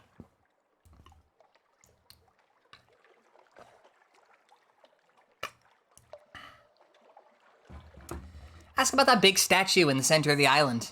If there were a guidebook for visitors, it would have to be the first entry. Oh, that. It's all of us, isn't it? Some sort of spirit of the island. Most of them don't seem troubled for more of an explanation than that.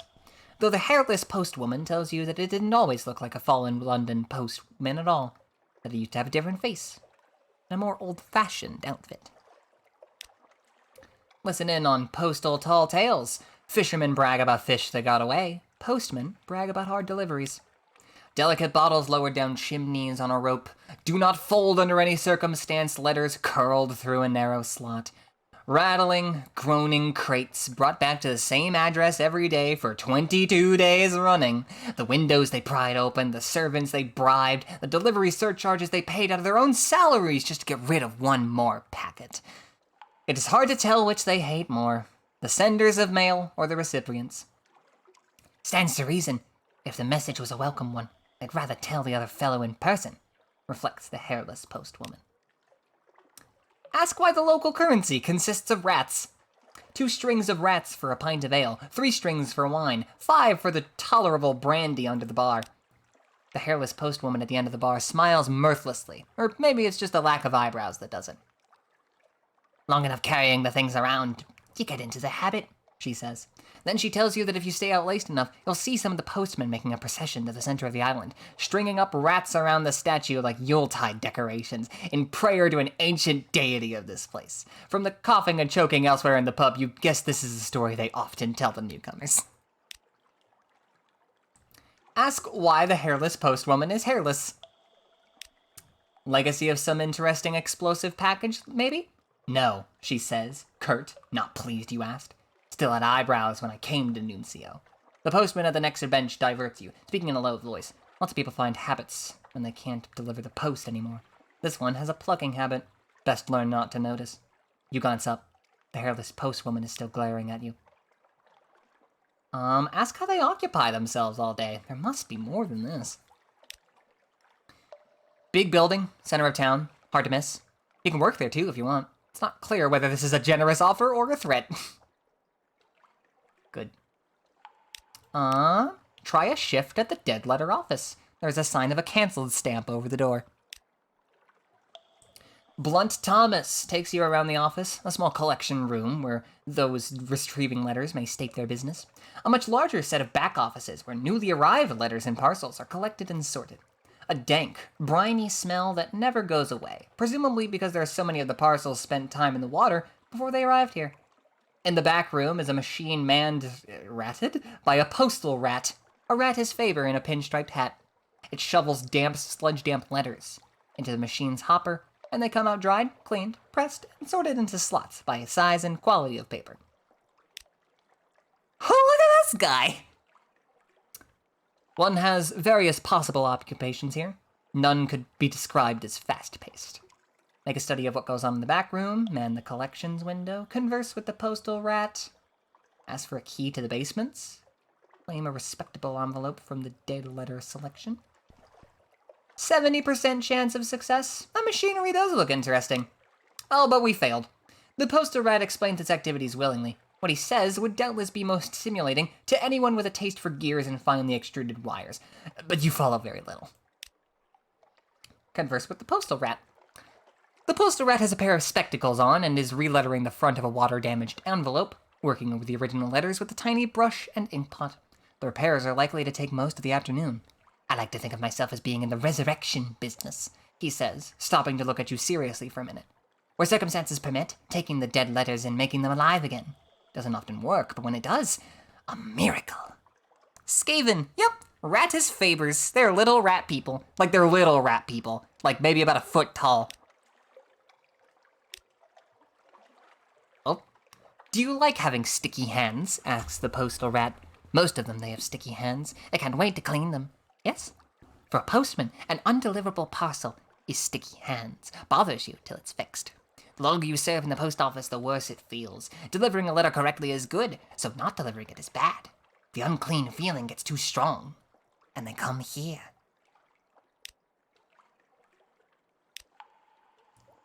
Why doesn't it make a machine like this one back in London? Might lead to fewer dead letters in the first place. Oh, no, that wouldn't be permitted at all. There are strict rules about the initial handling and sorting of post. An experimental machine might mangle the letters. It's only the dead material that is unimportant enough to be trusted to a rat's favor.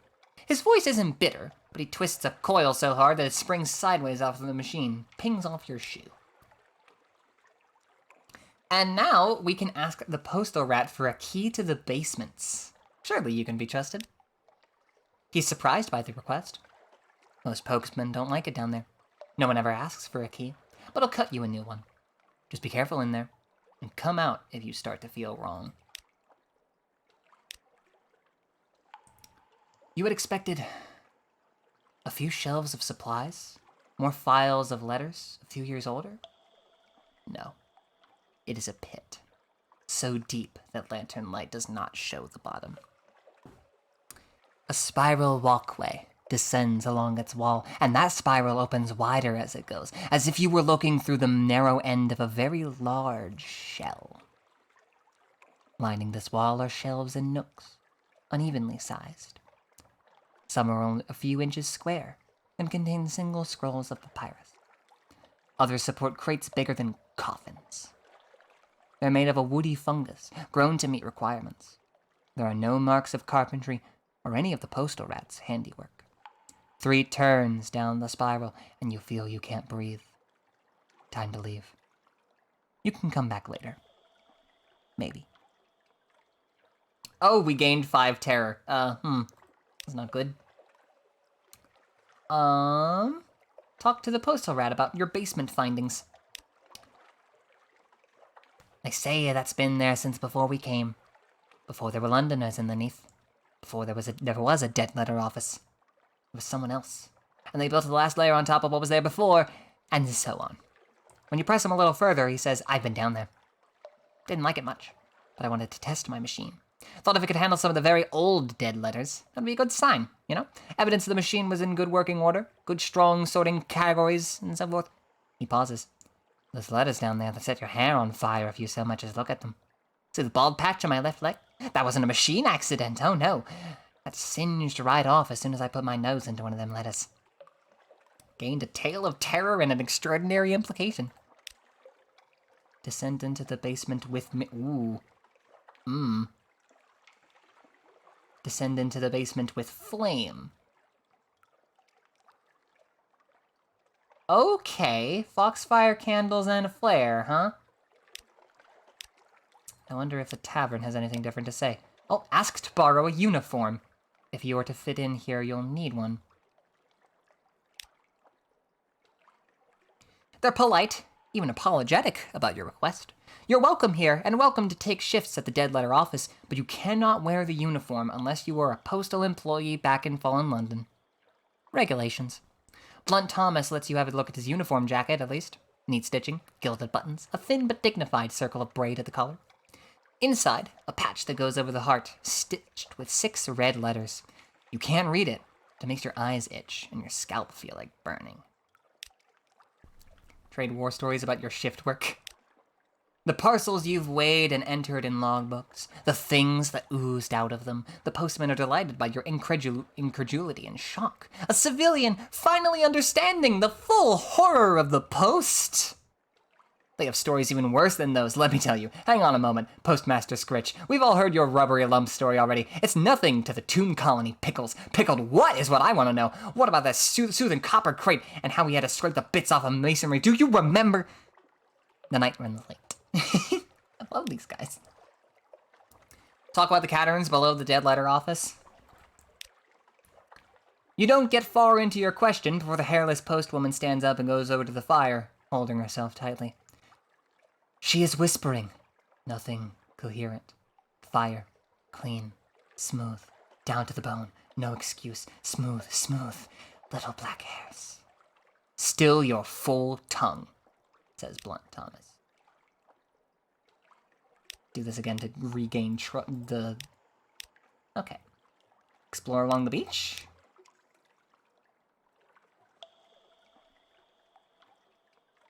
Perhaps there is evidence of the great hollowness underneath these shores.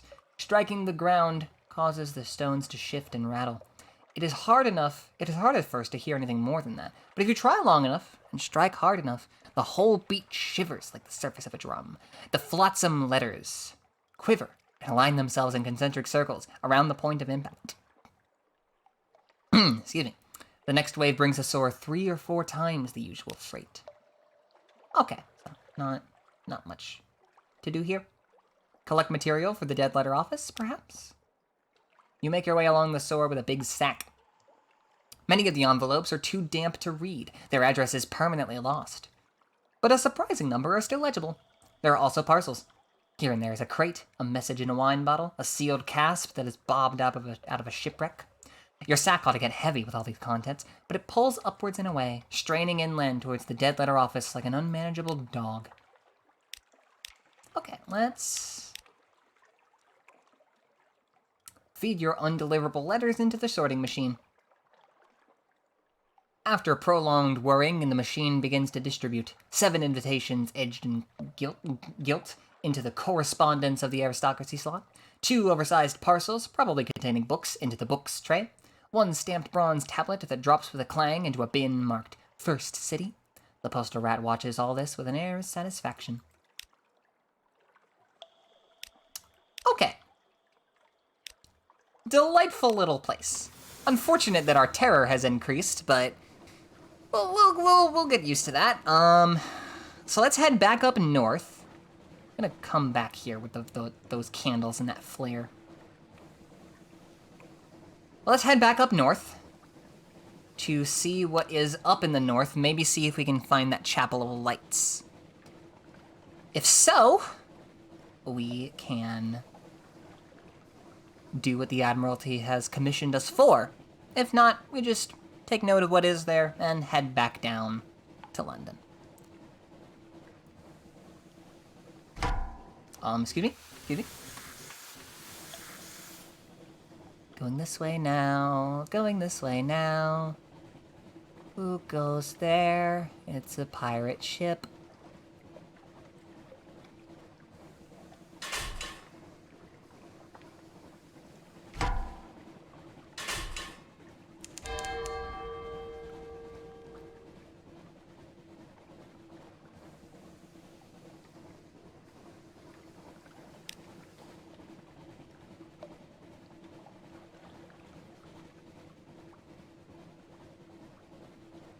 Oh, there's a whirlpool up there. This must be the void's approach. The air crackles with frosty radiation. To the north, the false stars fail in the darkness.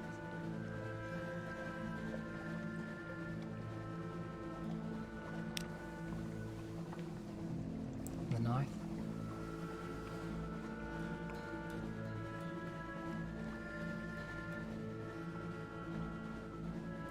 oh, the Chapel of Lights! Excellent, delightful.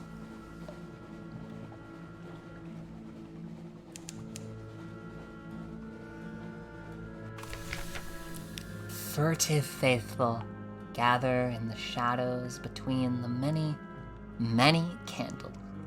A bell tolls in the chapel tower, cracked iron laughter. Beware, the aisle is full of voices.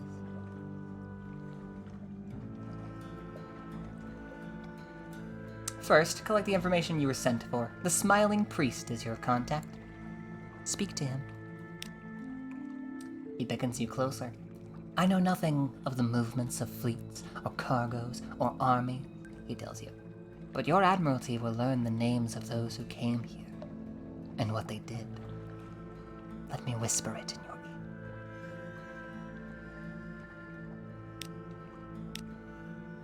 Eat of the chapel's bounty. A smiling priest unlocks the door of the storehouse for you. Here, he says, eat, but take nothing away with you.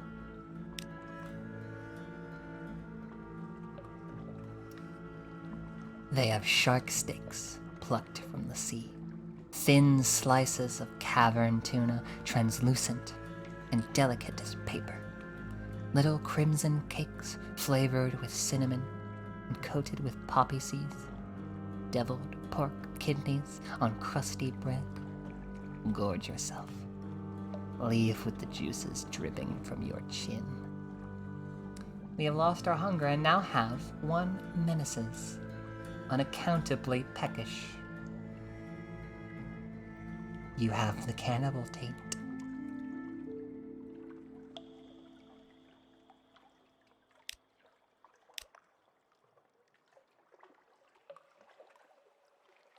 Attend a service at the chapel. The great bell tolls. The few and ragged faithful gather for St. Arthur's lesson. Bring your offerings.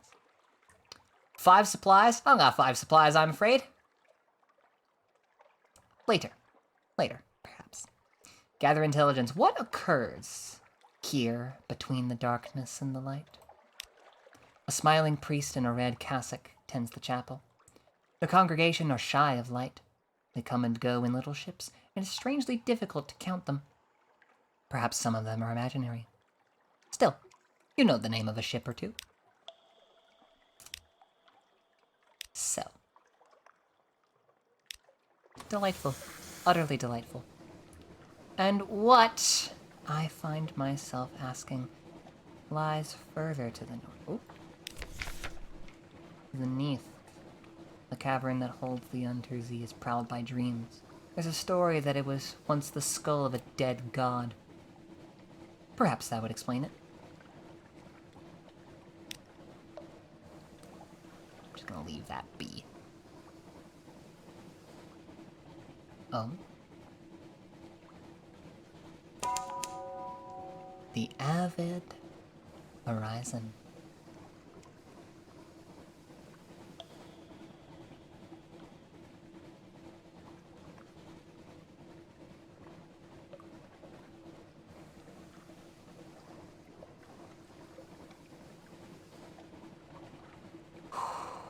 Look at that. This is the end. 2 vast, winged shapes guard a gate of something like resin, smooth but uneven.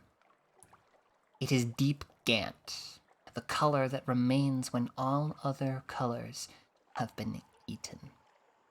Ice crusts over the crack beneath its valves.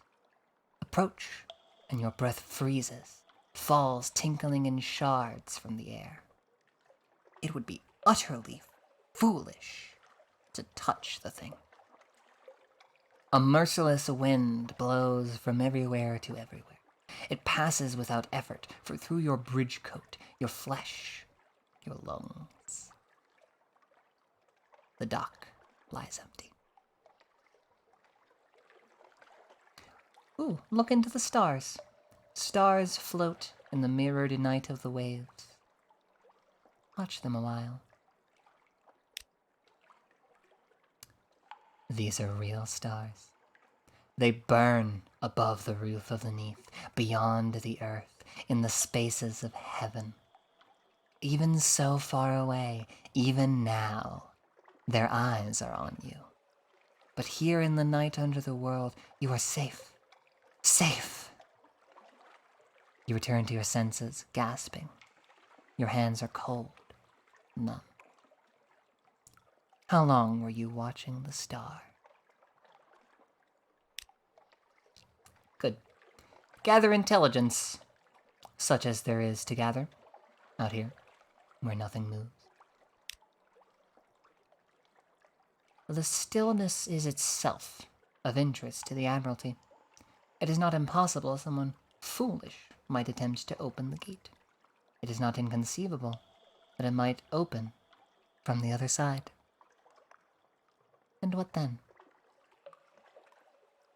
Your journey here may attract the attention of a certain Crimson patron. Report to the Admiralty in London to unlock a new story. Most interesting.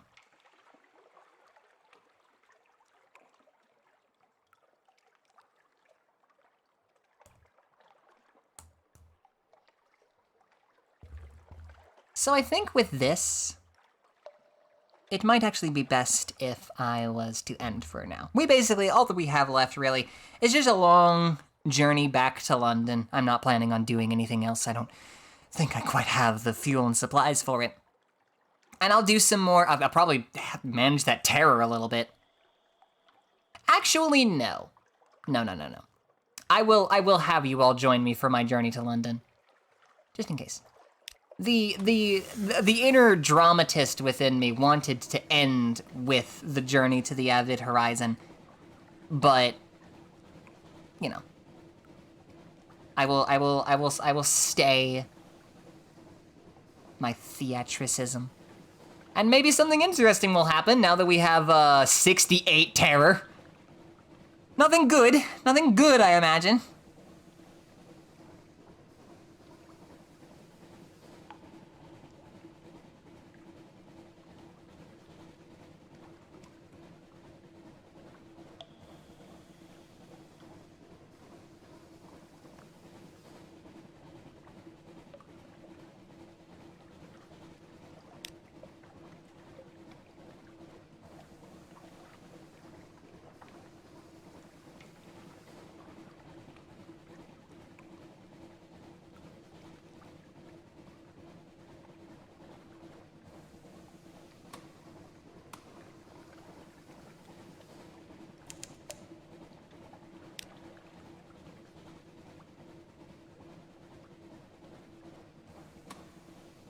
We'll need to go without the lights. I don't think that we have enough fuel to make it otherwise.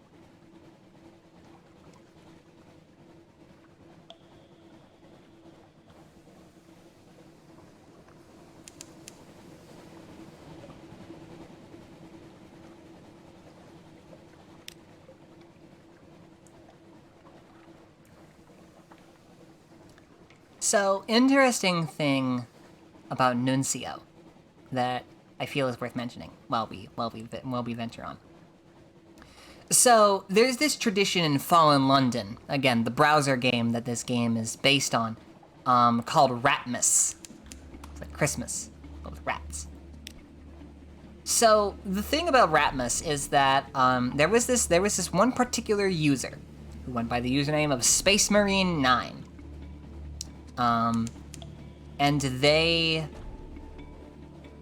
he basically ended up making a tradition of bothering kind of one of the lead guys of Fallen London and Fail Better Games at the time, Alexis Kennedy, who does not work at Fail Better anymore, which is for the best because he's actually a fucking dickbag, but that's unrelated. In essence, there was something of a tradition for every December 7th, as revenge for crimes that would take a very long time to fully elaborate on.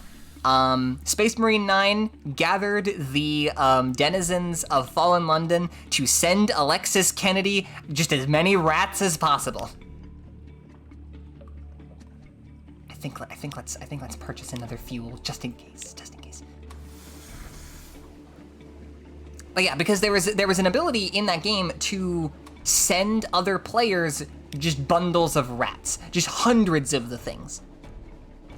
And Space Marine 9 decided to make a community. Roused at midnight. As the first watch ends, shouts forward arouse you. Your bosun's face is grim as you emerge from the cabin. We lost one. Weighted himself with pans and give himself to the deeps. Took cook's best kettle, too. Morale is worsening, Captain. Distribute an extra rum ration. Sailors are rarely ungrateful for grog. It hasn't helped with discipline, but the mood aboard is perceptibly better. Yikes! We have one less crew and also one less thing of supplies. But yeah, so Ratmas is basically a fallen London tradition where Alexis Kennedy was gifted like thousands of rats by everyone all at once. And it was a great big laugh.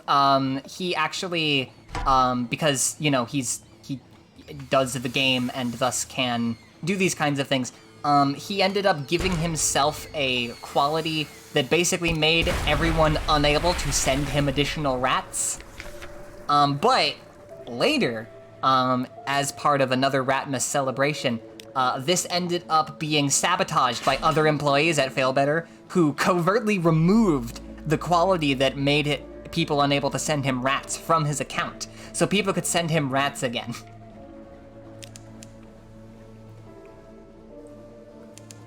And so they did so in one final Ratmas, before eventually Ratmas was called off as Alexis Kennedy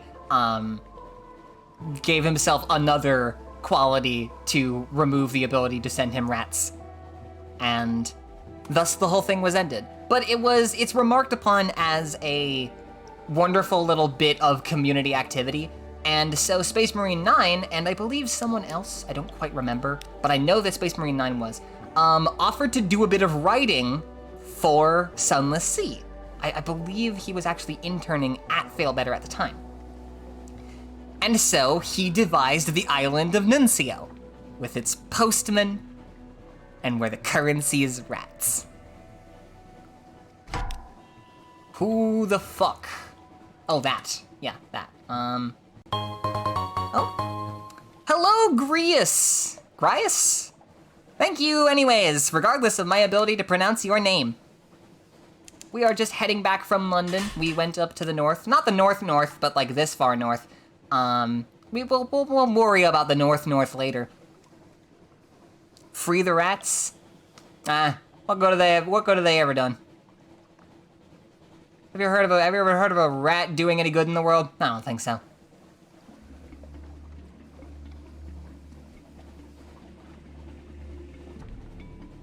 But the thing is, they don't need to do any good in the world. They are perfect and beautiful and wonderful and deserving of all your love and attention, regardless.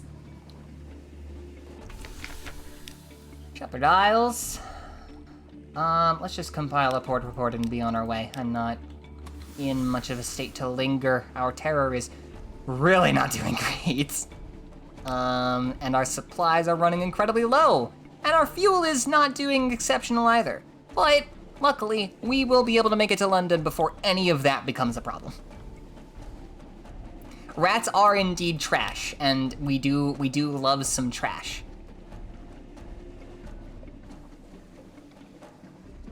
But yeah, other thing I'm thinking of, because it was, barotrauma was, oh wait, there's another port here. Oh, it's Abbey Rock. Okay, another port report, cool. But yeah, I was mentioned earlier, that barotrauma game that, it's played multiplayer, and I believe, Bentank, you mentioned the possibility of gathering some streamers for that. And I know quite a few streamers, if any of you are familiar with OD the Cryptid, and you should be, because they're the one who did all of my art and are a fucking amazing streamer. But I think that doing that with them, and maybe a couple of our mutual friends, could be really fun. I love deep sea horror. My favorite kinds of horror are the kinds of horror that are in the ocean and in outer space. And I especially love it when those things are very closely related to each other.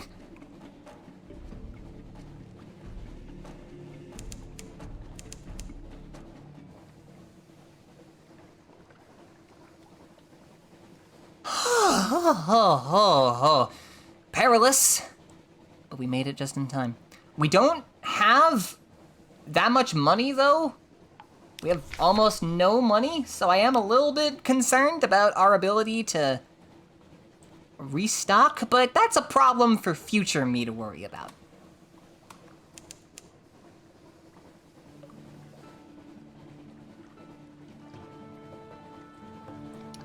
let me just wrap up business at the docks. Port in those port reports. See the extent to which I can restock. Oh. I hear that you bring happy tidings, my lady, which makes me all the more glad to welcome you back to London after your certainly perilous voyage. Now, to our business.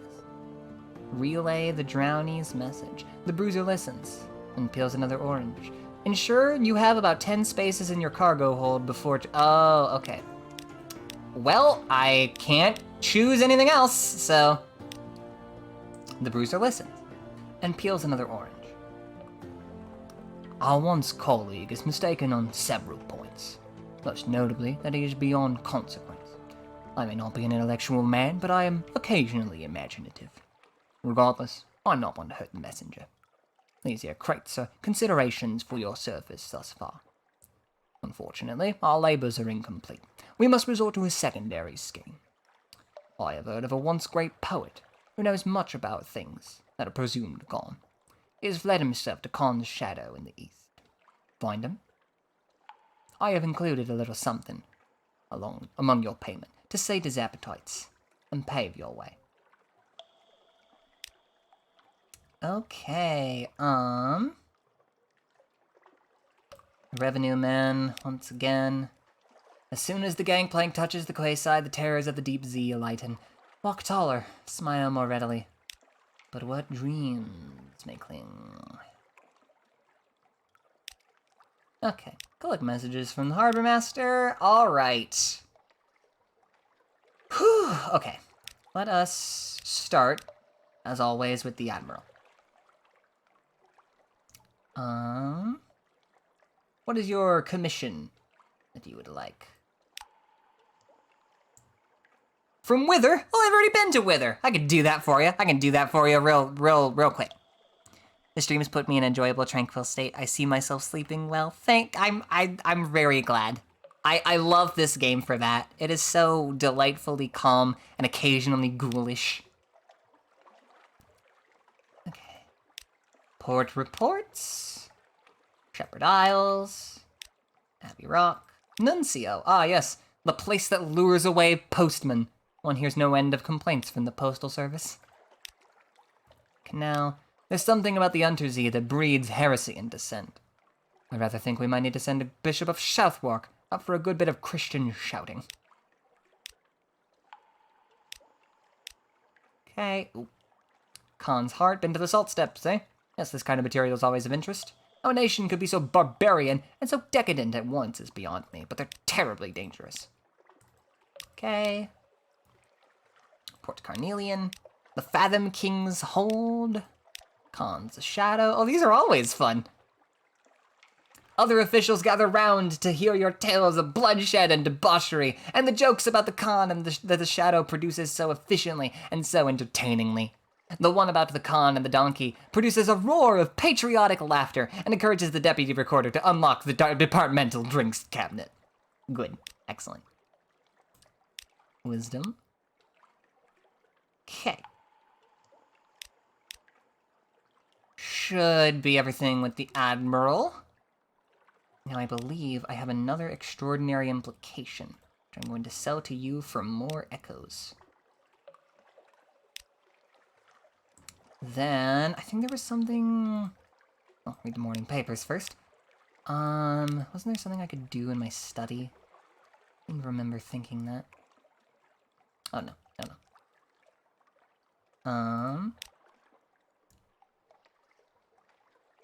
Okay. Pick up an agent.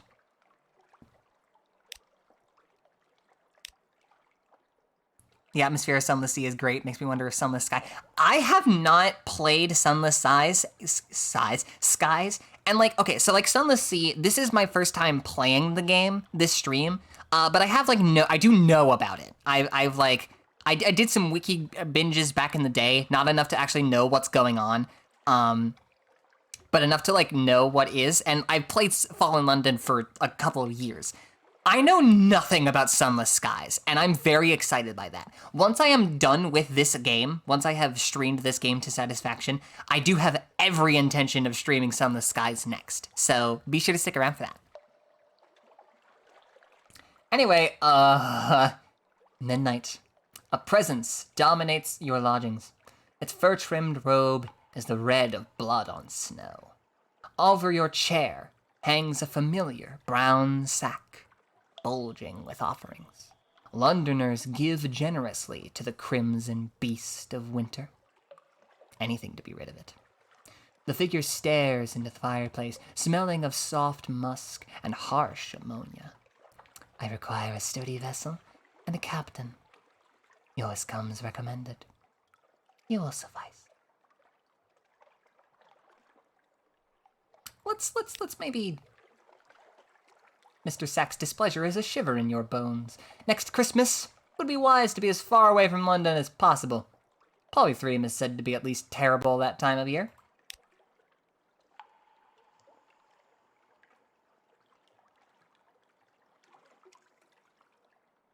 Okay. I'd rather not, at least for right now. Mr. Sachs doesn't seem like they can bring a whole lot of good. And I have many, many other things to deal with regardless.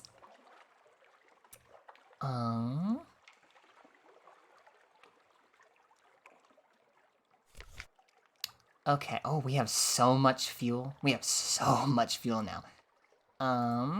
Let me restock on supplies.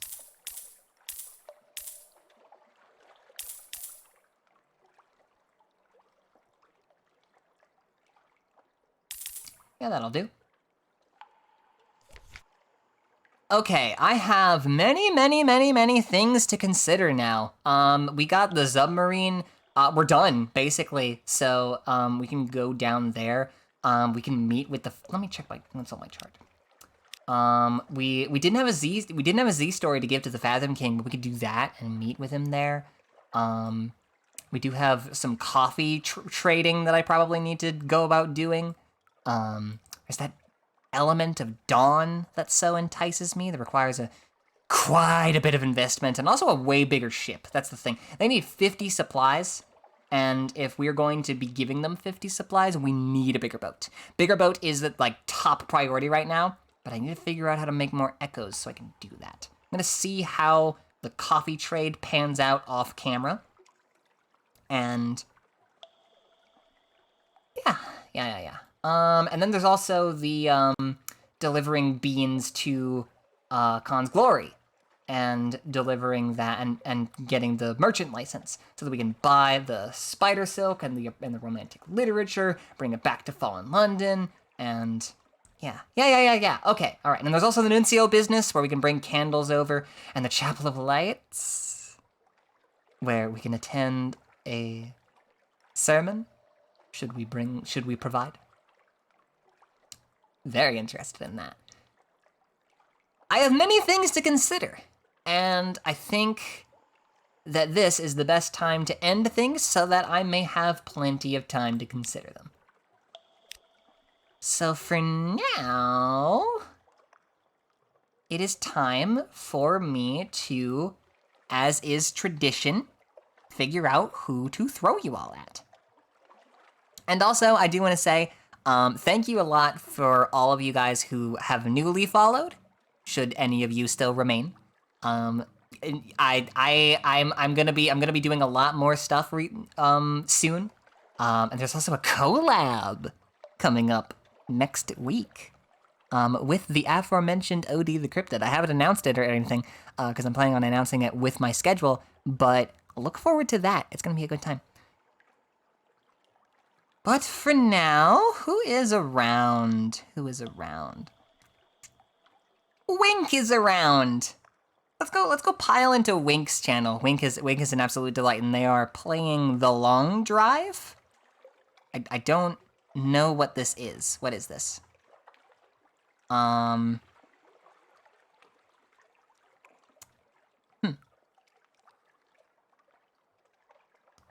Oh, wait, Wink literally just finished streaming.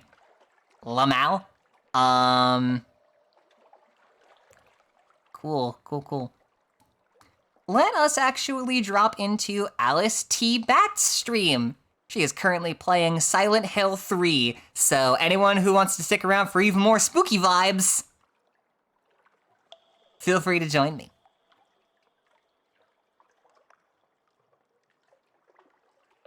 Until then, though, you guys have been an absolute delight, as always. I hope to have entertained and pleased. And join me tomorrow. Next stream is literally tomorrow for more Bug Fables. We're getting back into that. Until then, though, love you all. Be good to yourselves. Bye.